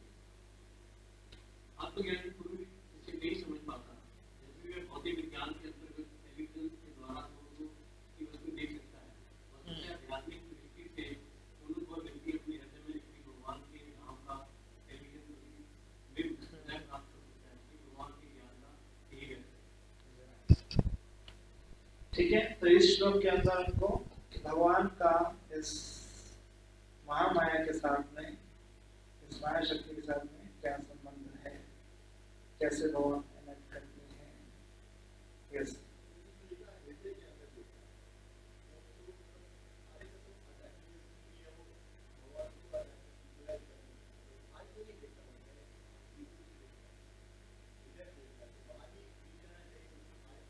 हाँ, हर जगह दिखता है। सावर जंगम देखे ना देखे तार हर जगह ही दिखता है। Now 36 verse. अब इन सब चीजों को कैसे समझा जाए? प्रोसेस। चौथा श्लोक जो है चतुश्लोकी भागवतम का बताएगा हमको कि किस प्रकार से भगवान की शक्ति, भगवान का इस भौतिक शक्ति के साथ में संबंध को, हमारा जो है इस भौतिक शक्ति का संबंध, इस सब चीजों को कैसे समझें? That is the next verse, 36 verse. एतावत् एव जिज्ञासं तत्त्व जिज्ञासुनात्मना अन्वया व्यतिरेकाभ्यां यत्स्यात् सर्वदा। जो व्यक्ति परम सत्य रूप श्री भगवान की खोज में लगा हो, उसे ये चाहिए कि वह समस्त परिस्थितियों में सर्वत्र तथा सर्वदा प्रत्यक्ष तथा अप्रत्यक्ष दोनों ही प्रकार से इसकी खोज करे। बहुत सिंपल सा श्लोक लग रहा है एक्चुअली में, परंतु है नहीं इतना। एतावत् एव जिज्ञासम, तो इसमें यहाँ पे आप देखेंगे तत्व जिज्ञासम, जिज्ञासम दो शब्द है ना, इंक्विजिटिव। आत्मनः तत्व जिज्ञासुना आत्मनः।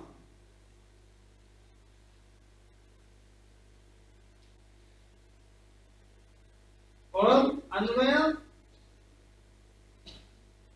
व्यतिरेकाभ्याम, जो भी कुछ हो, whatever should be done and what should not be done, परंतु हर समय उसको यत् स्यात् सर्वत्र सर्वदा, हर स्थिति में किसी भी स्थान में कैसे भी उसको करना चाहिए। कृष्ण ठाकुर कहते हैं कि इसका मतलब ये है कि भक्ति योग के बारे में, साधना भक्ति के बारे में यहाँ पर जो है भगवान ब्रह्मा जी को बोल रहे हैं। This is all about the sadhana bhakti. और जिज्ञासा किससे करेंगे? जिज्ञासा गुरु से ही करेंगे ना। गुरु से जिज्ञासा करके जो है सेवा में लगेंगे। This is all the part of sadhana भक्ति।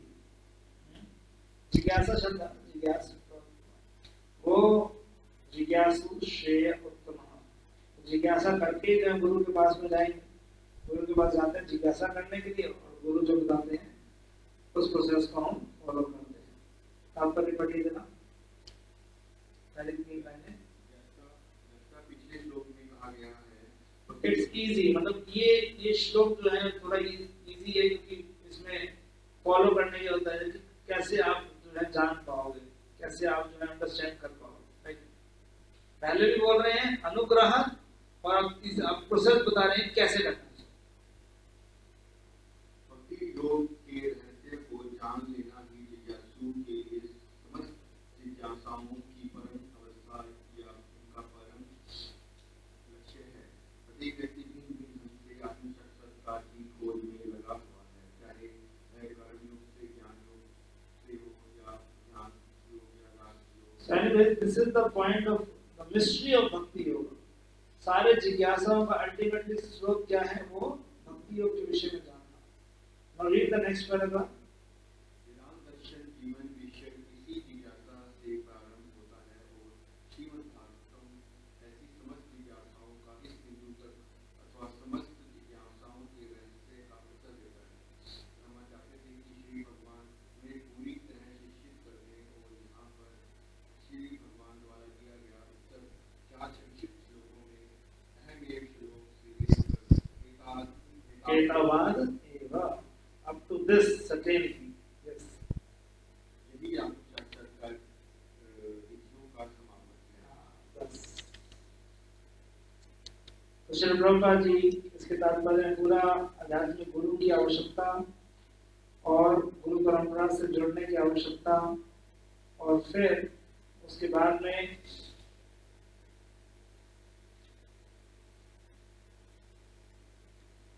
इसी को ही किस प्रकार आपको साधना भक्ति के नियमों को और द फुल पैराग्राफ तात्पर्य जो है इसी के ऊपर ही इंगित करता है।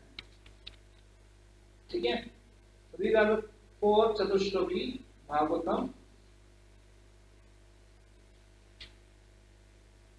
But how it needs to practice, कैसे प्रैक्टिस करना है?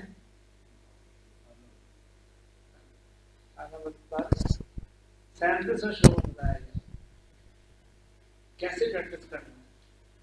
और बोला कि इंक्वायरी करनी है, कैसे प्रैक्टिस करना है, कैसे करना है? एतन्मतं समाधिष्ठा परमेण समाधिना भवान् कल्पो विकल्पेषु न विमुह्यति कर्हिजय। हे ब्रह्मा, तुम मन को एकाग्र करके इस निर्णय का पालन करो, तुम्हें न तो आलसी और न ही पूर्ण प्रलय के समय किसी प्रकार का गर्व विचलित कर सकेगा। हाँ, so now see this. कैसे फॉलो करो इसको, मेरे इंस्ट्रक्शन को?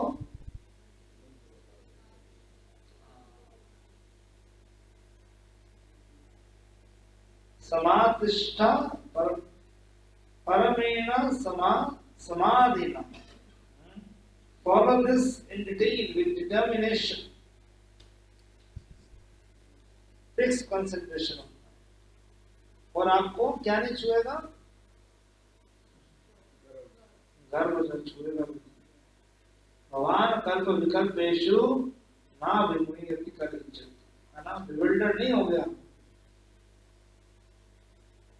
तात्पर्य पढ़िए, चौथा लाइन पढ़िए। The secret purpose of the most important.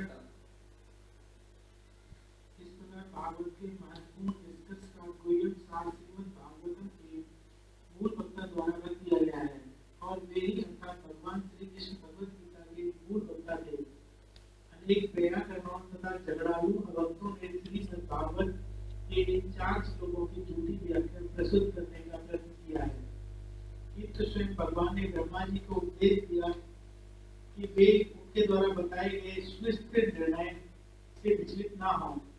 Shrimad Bhagavat के साथ 4 श्लोकों के शिक्षक भगवान थे और ब्रह्मा ज्ञान प्राप्त करता थे। हाँ, तो इसलिए जो व्यक्ति इस ज्ञान को समझ जाता है वो किसी भी फिलॉसफी से जो है वो भ्रमित नहीं हो सकता।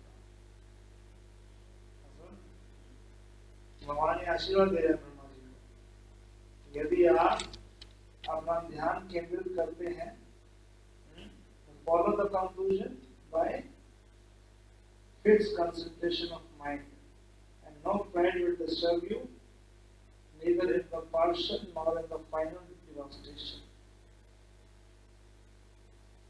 ऐसा क्यों बोला? भगवान कल्प विकल्पेषु, ऐसा क्यों बोला? क्योंकि जब कुछ जा रहा होता तो बड़ा दुख होता ना, शरीर जा रहा तो बड़ा दुख होता है। उसी प्रकार से ब्रह्मा जी के लिए कल्प का जो है खत्म होना या जो है अल्टीमेट रिजोल्यूशन होना, तो उसका क्या मतलब? हो सकते हैं ना, बिल्डर हो सकते हैं, कहते नहीं होगी, नहीं होगी। Just follow this conclusion. और यही प्रभुपाद जी समझा रहे हैं, कह रहे हैं कि अगर कोई व्यक्ति इस तरह से कार्य करता है तो उसको जो है कोई भी अदर फिलॉसफी जो है वो कभी भी विमोहित नहीं कर सकती, कभी विमोहित नहीं कर सकती। थोड़ा सा और आगे बढ़िए, 7-8 लाइन आगे। Therefore the Lord wants Brahma, and through Brahma all future devotees. अतः भगवान ब्रह्मा जी को आगाह करते हैं और ब्रह्मा के माध्यम से शिष्य परंपरा के समस्त भावी भक्तों को भी कि मनुष्य को तथा कथित व्याकरणों के निर्णय से या अल्प ज्ञानियों के निर्णय से पद विचलित न होकर अपने मन को परंपरा पद्धति में सदैव स्थिर रखना चाहिए। दैट इज व्हाई जो है बहुत सारे फिलोसफीज हैं, बहुत सारे मत हैं लोगों के, है ना। इसलिए बाबा कह रहे हैं कि उसको विचलित नहीं होना चाहिए इससे। ठीक है, अब इसके बाद में आप देखिए एवं प्रसन्न मनसो, इसके बाद में जो है उत्तर होगा Bharat in the stage of full satisfaction and detachment from the sensory world. इस आत्माराम स्थिति में जो भक्ति करने के फलस्वरूप सांसारिक इंद्रिय सुखोपभोग से पूर्ण वृत्ति के द्वारा प्रकट होती है, मनुष्य भगवत तत्व को समझ सकता है। इंद्रिय जगत की इस तर्ण पूर्ण तुष्टि तथा वृत्ति अवस्था में ही भगवत तत्व के रहस्य को सभी गुह्यम जनों सहित समझा जा सकता है, किसी व्याकरण या शुष्क चिंतन से नहीं। ठीक है, इसी प्रकार से जो है हम शुष्क चिंतनों से हम इस ज्ञान को नहीं समझ सकते। वेरी गुह्य ज्ञान, चतुश्लोकी भागवतम जो है बहुत ही गुह्य ज्ञान है, प्रमाणिक ग्रंथों, आचार्यों और भक्तों के द्वारा ही हम इसको समझ सकते हैं। सो नाउ फ्रॉम हियर अब हम देखते हैं कि ब्रह्मा जी को ये ज्ञान देने के बाद में अब सुखदेव गोस्वामी जो है बोलना शुरू कर रहे हैं 38 वर्ष में। ओके, श्री शुक उवाच संप्रदिश शैवम अजनो जनानां परमेष्ठिनं पश्यतस्तस्य तद्रूपम् आत्मनोऽन्यदृणधरी। सुखदेव गोस्वामी ने महाराज परीक्षित से कहा, जीवात्माओं के नायक ब्रह्मा को अपने दिव्य रूप में पूर्ण पुरुषोत्तम भगवान हरि इस प्रकार उपदेश देते दिखे और फिर अंतर ध्यान हो गए। तो भगवान इसके बाद जो है वहां से 39 वर्ड्स, सिंपल वर्ड्स, राइट। भगवान उसके बाद में निकल गए वहां से अंतर ध्यान हो गए। अंतर्हितेन्द्रियार्थाय हरये विहिताजने सर्वभूतमयो विश्वं ससृजेदं सपूर्ववत्। भक्तों की इंद्रियों को दिव्य आनंद प्रदान करने वाले पूर्ण पुरुषोत्तम भगवान हरि के अंतर ध्यान हो जाने पर ब्रह्मा जी हाथ जोड़े हुए ब्रह्मांड की जीवात्माओं से पूर्ण वैसे ही सृष्टि पुनः करने लगे जिस प्रकार वह इसके पूर्व थी।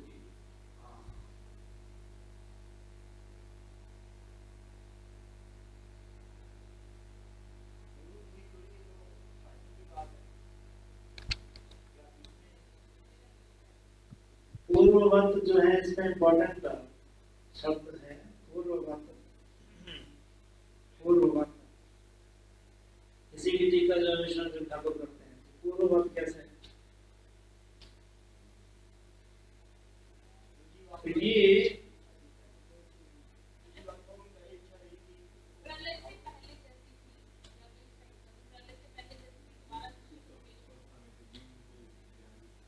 so that is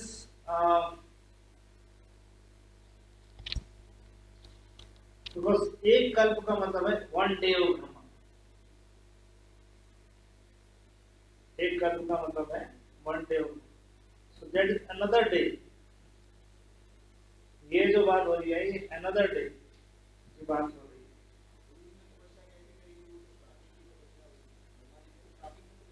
हमेशा ऐसी करते भूल जाते ब्रह्मा जी हमेशा।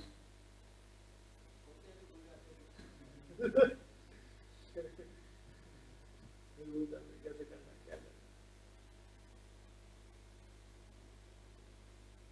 हमारे तो भगवान हमको याद दिला देते हैं जैसे उठोगे तो तुम्हारे कहाँ से शुरू किया था, क्या हुआ था, क्या जाना है मेरे को।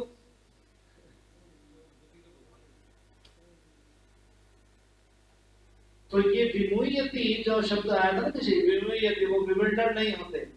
तो ये विमुह्यति जो शब्द है ये एक्चुअली में विश्वनाथ ठाकुर कहते हैं कि ये विबिल्डरमेंट तो जो है हमें ब्रह्मा जी को तो हुआ था, हुआ नहीं हुआ था, हमने पुत्री के पीछे भागे थे तो विमुह्यति तो हो गया उनको। So the bewilderment of Brahma following his daughter must be another Brahma's deed. That is the टीका of तो ये कोई दूसरे ब्रह्मा जी के साथ में हुआ, हमारे वाले ब्रह्मा के साथ में ये दूसरे ब्रह्मा की कहानी है जो भागे थे हमारे पुत्री के पीछे। हाँ तो ये चतुश्लोकी भागवतम की बात कर रहे हैं। चतुश्लोकी भागवतम जो है, जो चतुश्लोकी बताया है, वो एक कल्प की बात है। हर बार नहीं बताते भगवान के ज्ञान चतुश्लोकी। दूसरे वो सारे ब्रह्मांड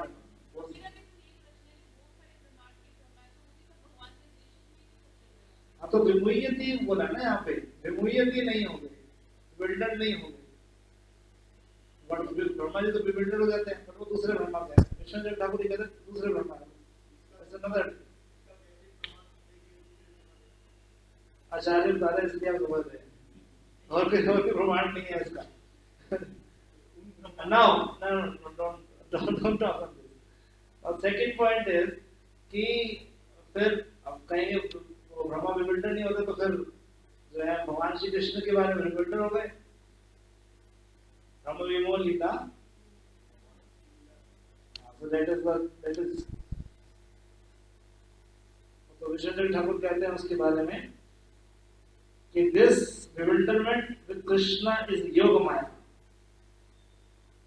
This is not Mahamaya.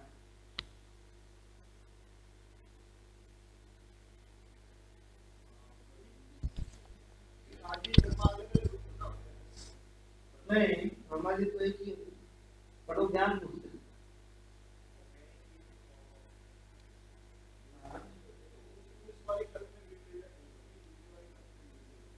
कर्म विविध हो जाते हैं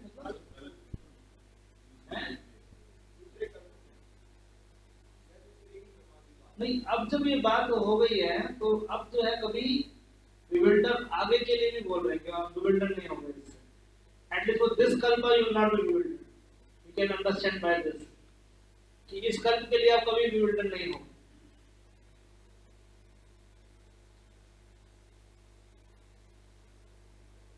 Anyway, this is the कल्प वेद है, चक्कर ये so इसको साथ नहीं है।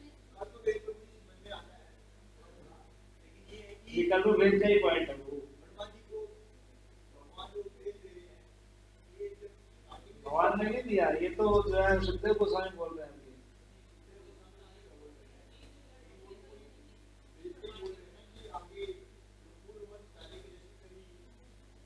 तो पहले भी हुई थी ना।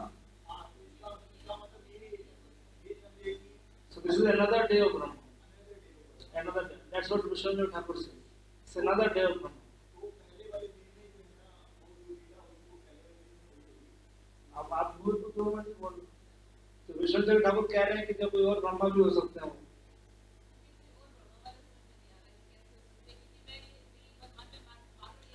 Another Brahma's day. Another Brahma's day. That's what it is written.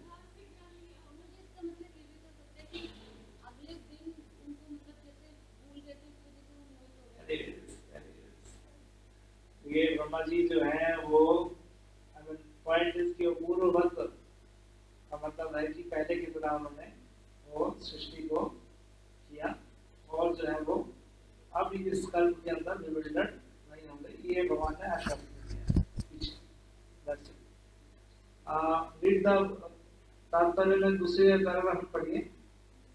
अक्षनो फलम स्वादृश्य, इसके नीचे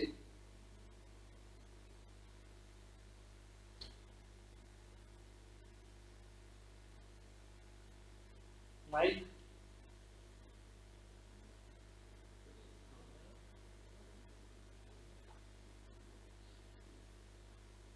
हे भगवत भक्त, आंखें तुम्हें देखकर सफल हो जाती हैं और तुम्हारे देह के स्पर्श की पूर्ति हो जाती है। जीवन तुम्हारे गुणों के गान के लिए है, क्योंकि इस संसार में भगवान का शुद्ध भक्त पाना अत्यंत दुर्लभ है।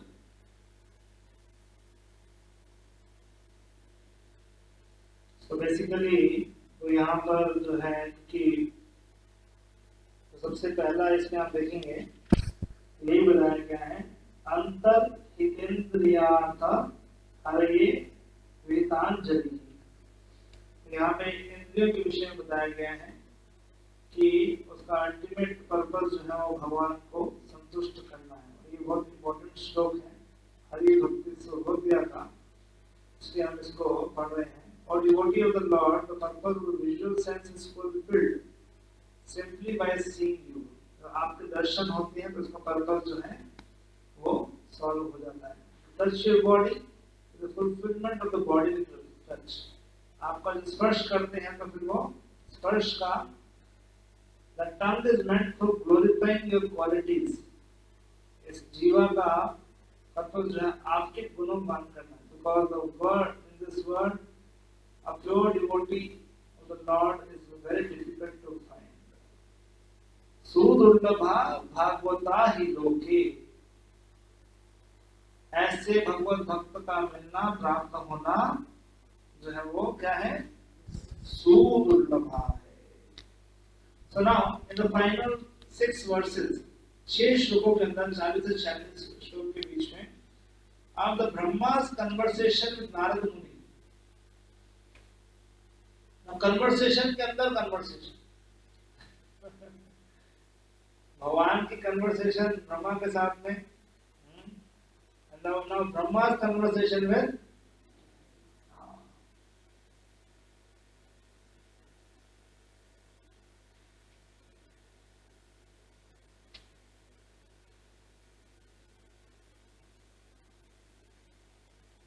तो दूसरे स्कंद के 5वां अध्याय यदि आपको याद होगा, then again Brahma and Narada संवाद। तो किस कंडीशन में वो नारद संवाद हुआ उसके बारे में जो है ये 6 श्लोक बताएंगे।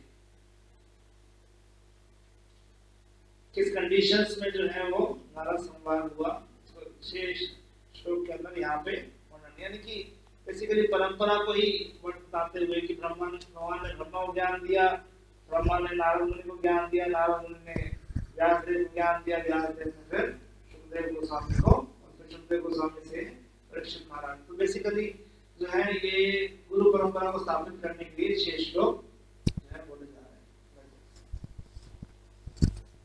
ओके, अनुवाद पढ़ लीजिए। अब मेरे को 10 श्लोक और कवर करना है, इसके बाद में अगले अध्याय के। एक बार जीवों के पूर्वज तथा धर्म के पिता ब्रह्मा जी ने समस्त जीवात्माओं के कल्याण में ही अपना ही समझते हुए विधि पूर्वक यह नियमों को धारण किया।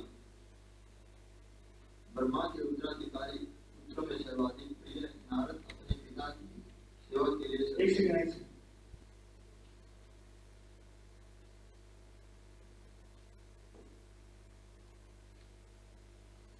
इस प्रकार जब भगवान ने ब्रह्मा को ज्ञान दिया तो ब्रह्मा जी एकदम अपने है ना भद्रम प्रजानाम अन्विच्छन् आतिष्ठत् स्वार्थ कामाय। तो सभी जीवात्माओं के उद्धार के लिए, उनके वेलफेयर के लिए ब्रह्मा जी ने जो है सृष्टि का करने का सोचा। यस, नेक्स्ट पॉइंट, नेक्स्ट श्लोक 41। ब्रह्मा के उत्तराधिकारी पुत्रों में सर्वाधिक प्रिय नारद अपने पिता की सेवा के लिए सदैव तत्पर रहते हैं और अपने पिता के उपदेशों का अत्यंत संयम, विनय तथा संवेदन से पालन करते हैं। So this is a very important quality is actually कि किसी भी मतलब शिष्य को धारण करना ही चाहिए। ये 4 क्वालिटीज जो बताई गई हैं इसके अंदर, 3 क्वालिटीज है। शीलेन, प्रश्रयेन और दमेन, ये 3 क्वालिटीज हैं। हाँ, 4 है। शुश्रुमानः, शीलेन, प्रश्रयेन और दमेन, ये 4 क्वालिटीज जो बताई हैं जो कि नारद मुनि के अंदर एग्जिस्ट करती हैं। This is a very very important crucial qualities to follow the order of the spiritual master. तो शुश्रुमाना का क्या अर्थ है? हमेशा तैयार है सेवा करने के लिए। किसी भी स्थिति में तैयार है सेवा करने के लिए। शीलेन सदाचार, बिहेवियर सदाचार, मैनरली बिहेवियर सदाचार। प्रश्रयेन विनम्रता, मीकनेस विनम्रता। दमेन सी सारे चीजें कवर हो गई, सारी चीजें कवर हो गई।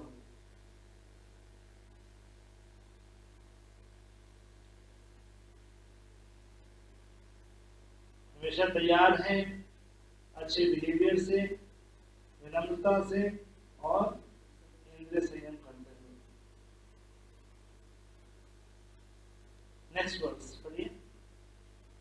हे राजन, नारद ने अपने पिता को अत्यधिक पसंद कर लिया और समस्त शक्तियों के स्वामी विष्णु की शक्तियों के विषय में जानने की इच्छा प्रकट की, क्योंकि नारद समस्त ऋषियों तथा समस्त भक्तों में सर्वोपरि है। तो अब ये बताने कि नारद मुनि को जानने की इच्छा हुई ब्रह्मा जी से कि थोड़ा मुझे ज्ञान दीजिए। तात्पर्य पढ़िए जरा।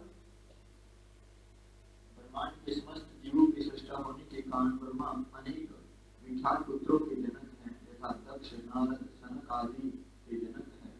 वेदों द्वारा प्रचारित मानव ज्ञान के 3 विभागों कर्म कांड, ज्ञान कांड तथा उपासना कांड में से देवर्षि नारद ने अपने पिता ब्रह्मा से उपासना कांड, दक्ष ने कर्म कांड तथा सनक सनातन आदि ने ज्ञान कांड को उत्तराधिकारी में प्राप्त किया। ठीक है ना।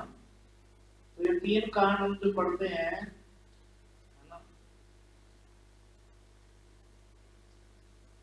ज्ञान कांड, कर्म कांड, सकल विषय अमृत बोल गया। ये 3 में जो है ये देव ऋषि नारद ने कौन सा धारण किया? और ज्ञान कांड और कर्म कांड जो है दक्ष ने और चतुष्षना 4 कुमार ने धारण किया। तो इसमें ये बताया गया कि वो 4 के कारण उनको सबसे वैल्यूएबल चीज जो उनको प्राप्त हुई। 43rd वर्ष। जब नारद ने देखा कि समस्त ब्रह्मांड के फल, इसको पढ़ लेते हैं बड़ी, इसको श्लोक को। तुष्टम निशाम्य पित्रम लोकानां प्रवीतामहं देवऋषि परिपृच्छः भवान्यं मां पृच्छति। जब नारद ने देखा कि समस्त ब्रह्मांड के प्रति प्रपितामह ब्रह्मा जी मुझ पर प्रसन्न हैं, तो महर्षि नारद ने अपने पिता से विस्तार में पूछा। सेम वेट पॉइंट है, विस्तार में पूछा। नेक्स्ट श्लोक, नेक्स्ट वर्स।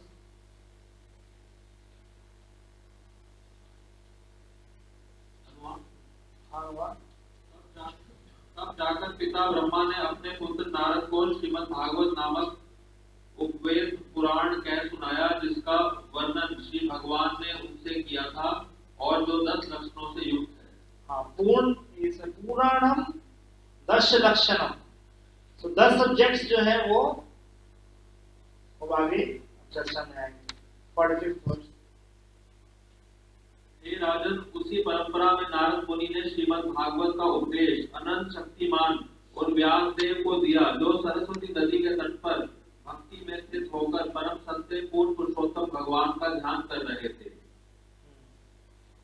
सिमिलरली ये ज्ञान जो है नारद मुनि ने श्री व्यासदेव को दिया, जो कि ध्यान कर रहे थे। Yes, 46 last. हे राजन, तुम्हारे इस प्रश्न का कि यह ब्रह्मांड भगवान के विराट रूप से किस प्रकार प्रकट हुआ तथा अन्य प्रश्नों का उत्तर मैं पूर्वोक्त 4 श्लोकों की व्याख्या के रूप में विस्तार पूर्वक दूंगा।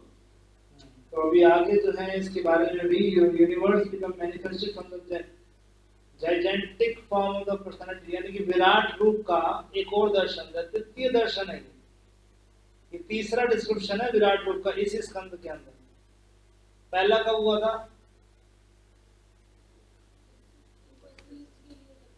किसने बताया था, किसको बताया था?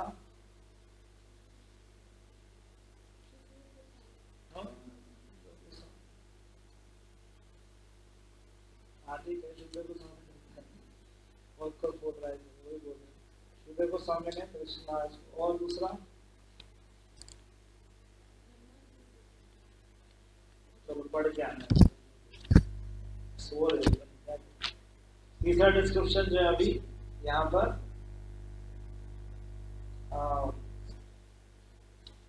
सुखदेव गोस्वामी जो है वो परीक्षित महाराज को बताएंगे।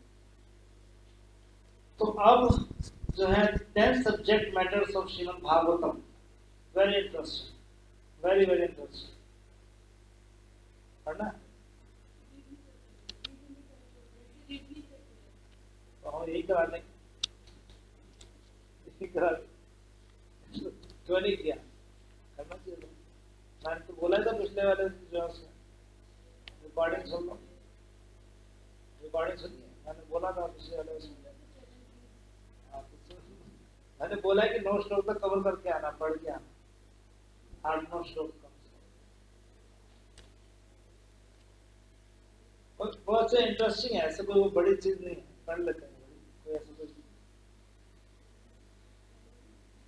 ओके, श्री शुक उवाच अत्र सर्गो विसर्गश्च स्थानं पोषणं उदयः मनवन्तरो विषाणु कथा निरोध मुक्तिराश्रयः। इसको याद करके आना पिछली बार, अगली बार याद करके, ठीक है। अत्र सर्गो विसर्गश्च स्थानं पोषणं उदयः मनवन्तरः ईशानु कथा निरोधो मुक्ति आश्रय। 10 विषय हैं। पढ़िए अनुवाद। श्री सुखदेव गोस्वामी ने कहा, इस श्रीमद् भागवत में 10 विभाग हैं जो ब्रह्मांड की उत्पत्ति, उपसृष्टि, लोकांतर, भगवान द्वारा पोषण, सृष्टि प्रेरणा, मनों के परिवर्तन, ईश्वर ज्ञान, अपने घर, भगवत धाम गमन, मुक्ति तथा आश्रय से संबंधित है। अभी इसी के विषय में जो है 7 श्लोक जो है वो इसी के विषय में सुखदेव गोस्वामी भी वर्णन करेंगे, है ना। अत्र पहले देख लीजिए क्या है ये, अत्र सर्ग, सर्ग क्या है? ब्रह्मांड की, हाँ जो भगवान जो करते हैं, जो ऑलरेडी हम डिस्कस कर रहे हैं, आगे भी आएगा। अभी 3, ये दूसरा स्कंद पूरा नहीं है, अभी 3 स्कंद तक चलता रहेगा, सर्ग विसर्ग ही चलेगा, ये अभी कुछ नहीं चलना। 5वें स्कंद तक सर्ग विसर्ग ही है, क्रिएशन, बट इसमें बीच बीच में कथाएं भी आएंगी, बहुत सारी ध्रुव महाराज की कथा आएगी, बहुत सारी कथाएं आएंगी। पास्ट टेंस में अत्र सर्ग विसर्गश्च स्थानम, स्थानम का मतलब लोक, है ना। ये 5वां स्कंद बेसिकली उसी में, अभी आगे आया बताता हूँ। पोषणम, प्रोटेक्शन 6वां स्कंद है, अभी चर्चा करेंगे। पोषणम जो है वो 6वें स्कंद में। तो एक्चुअली में 10 विषय हैं, जो भागवतम के 10 विषय एक्चुअली में यहीं से शुरू स्टार्टेड फ्रॉम हियर, यानी कि 3य स्कंद से ही जो है वो शुरू हो रहा है। 3य स्कंद से जो 10 विषय हैं भागवतम, ये अभी बता रहे हैं, और फिर इससे ही जो है लेकर चलेंगे। इसी को ही जो है 3य स्कंद से 12वें स्कंद तक इसको 10 विषयों को एक्सप्लेन कर रहे हैं, और कुछ समझ रहे हैं हम लोग। पहला तो बस ये समझिए इंट्रोडक्शन चल रहा है, 2 स्कंद खत्म किए, इंट्रोडक्शन खत्म हुआ है। 2 स्कंद केवल इंट्रोडक्शन किया है। तो कहता ना 10 विषय जो भगवान का दर्शन कैसे करने हैं, सर्ग विसर्ग, पैर के दर्शन करना, तो ऐसे नीचे से ऊपर दर्शन करना। मैंने शुरुआत से पढ़ते आ रहे हैं, ये लिखा हुआ भागवत को शुरू से पढ़ना चाहिए। तो शुरू से पढ़ने के लिए जो 2 स्कंद पढ़ो, भी ऐसे पढ़ना है, देखो ऐसे धीरे धीरे ऐसे चलना है। पोषणम, प्रोटेक्शन, भगवान के द्वारा प्रोटेक्शन। उदयः,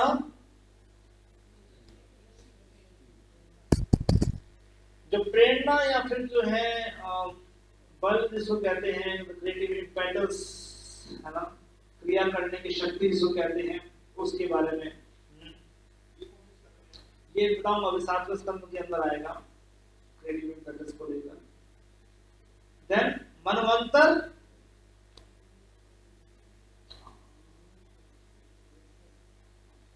तो ये भी समझ लीजिए, अभी आगे बताऊंगा। मनवंतर कथा जो है, मनवंतर के बारे में वो 3रे स्कंद से लेकर जो है 7वें स्कंद तक वो पहले मनवंतर की कथा है सिर्फ। दैट इज स्वयंभू मनु की कथा है सिर्फ। पहले मनवंतर का क्या नाम है, कितने मनु है, 14 मनु है ना, 14 पहले मनु की कथा ही जो है सिर्फ ये 7वें स्कंद तक है। तो कहते और भी तो और के बारे में बताओ, तो फिर 8वें स्कंद में जब बात छोड़ देती है सब तो उसमें वंशावली बहुत चलती है बीच बीच में, तो गजेंद्र मोक्ष लीला, ये लीला, वो अलग अलग मनवंतर में। तो मनवंतर के बाद ईशानु कथा क्या है, यानी कि द ग्रेट किंग्स, जो राजागण हुए हैं, द ग्रेट, ये 9 ईशानु कथा। देन निरोधो,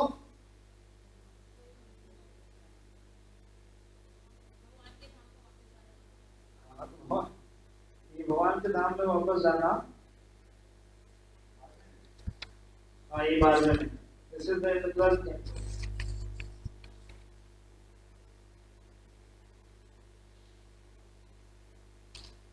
निरोधो जो है 12वें स्कंद में है, और मुक्ति जो है वो 11वें स्कंद के अंदर है। थोड़ा सा ऊपर नीचे दिखेगा ये, पहले 9वां आया, फिर 11वां, 12वां, तो विषय है, कोई बात नहीं, वो तो विषय सारी कवर कर रहे हैं। बट आश्रय तत्व वो 10वां विषय है।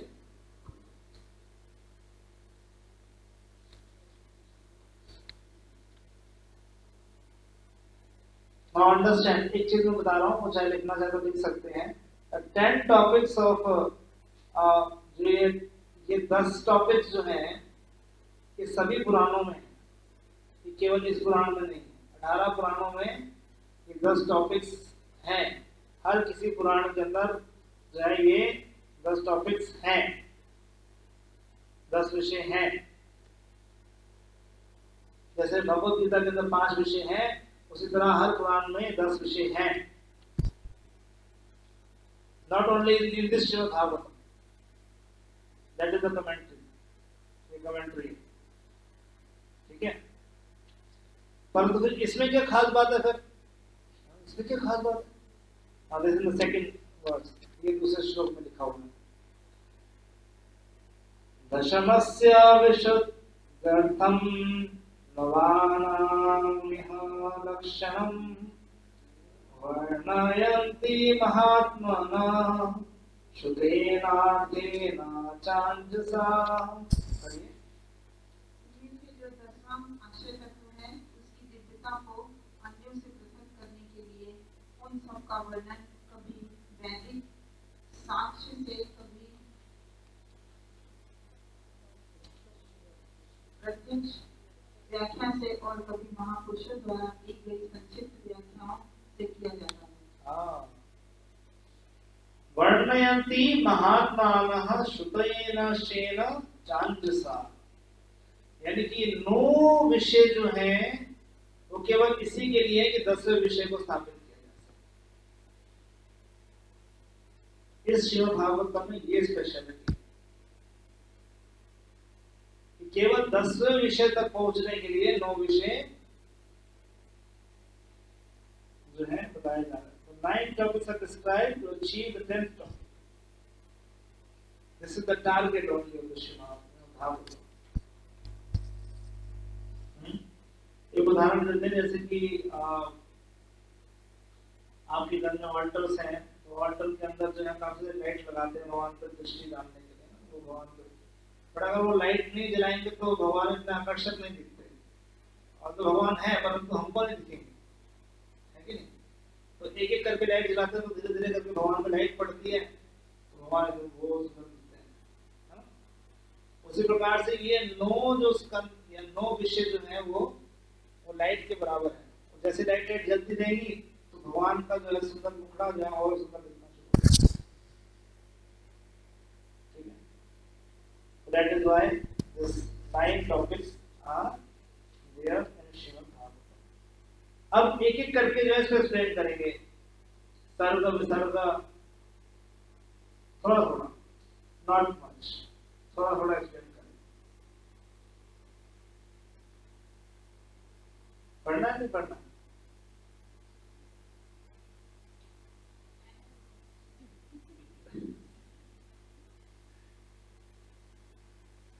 ये कोई नहीं कहता कि मुझे आप जैसे इच्छा करे, कोई दिक्कत नहीं। अभी पढ़ा है मैंने, अभी जस्ट पढ़ा है कि जो ब्रह्मा जी नारद मुनि कैसे फॉलो कर रहे हैं, ready to serve, ready to serve. ठीक है, कोई बात।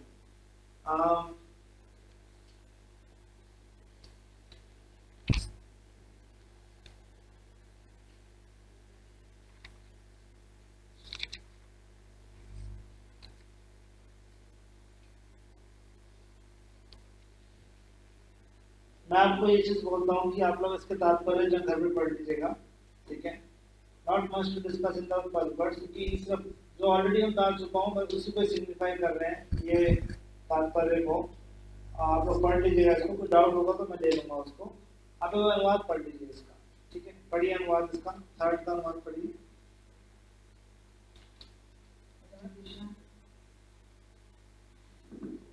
पदार्थ के 16 प्रकार अर्थात 5 तत्व, क्षितिजल, पावक, गगन तथा वायु, घट, रूप, स्वाद, गंध, स्पर्श तथा नेत्र, कान, नाक, जीभ, त्वचा एवं मन की तात्विक सृष्टि सर्ग कहलाती है। ठीक है, ये सर्ग है, यानी कि सब चीजों की तन मात्रा, भूत, मातेंद्रिया, ध्यान, जन्म, ये सर्ग कहलाता है। सर्ग उदित, ये सर्ग है सारा, जो भगवान के द्वारा उत्पन्न है, जो हमने ऑलरेडी पढ़ चुके हैं, आगे भी आएगा।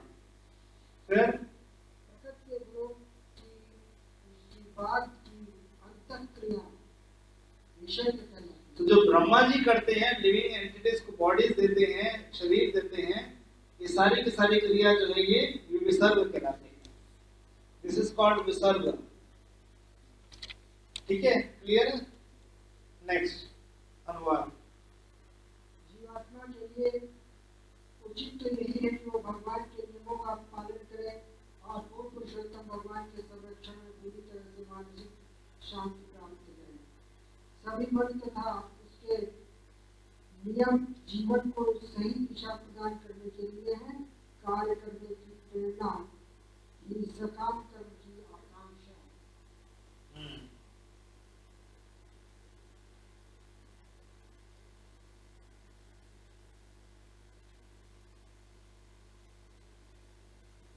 तो यहाँ पर आप देखिए जरा, स्थितिर वैकुंठ विजय।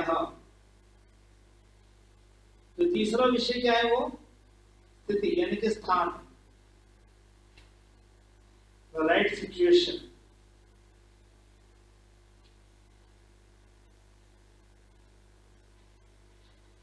तो जहां पर जीवात्मा को स्थित होना चाहिए उसके विषय में, ठीक है ना। स्थितिर वैकुंठ विजय। नेक्स्ट इज पोषण तद अनुग्रह। पोषण कौन करता है? भगवान करेंगे और कौन करेगा? So that is the 6th canto. कि 6ठे स्कंद के अंदर पोषण किसका किया? भगवान ने किसका प्रोटेक्शन किया? अजामिल का। फेमस अजामिल की रक्षा की। तद अनुग्रह। फिर उसके बाद मनवंतराणि सद्धर्म, that is in 8th canto.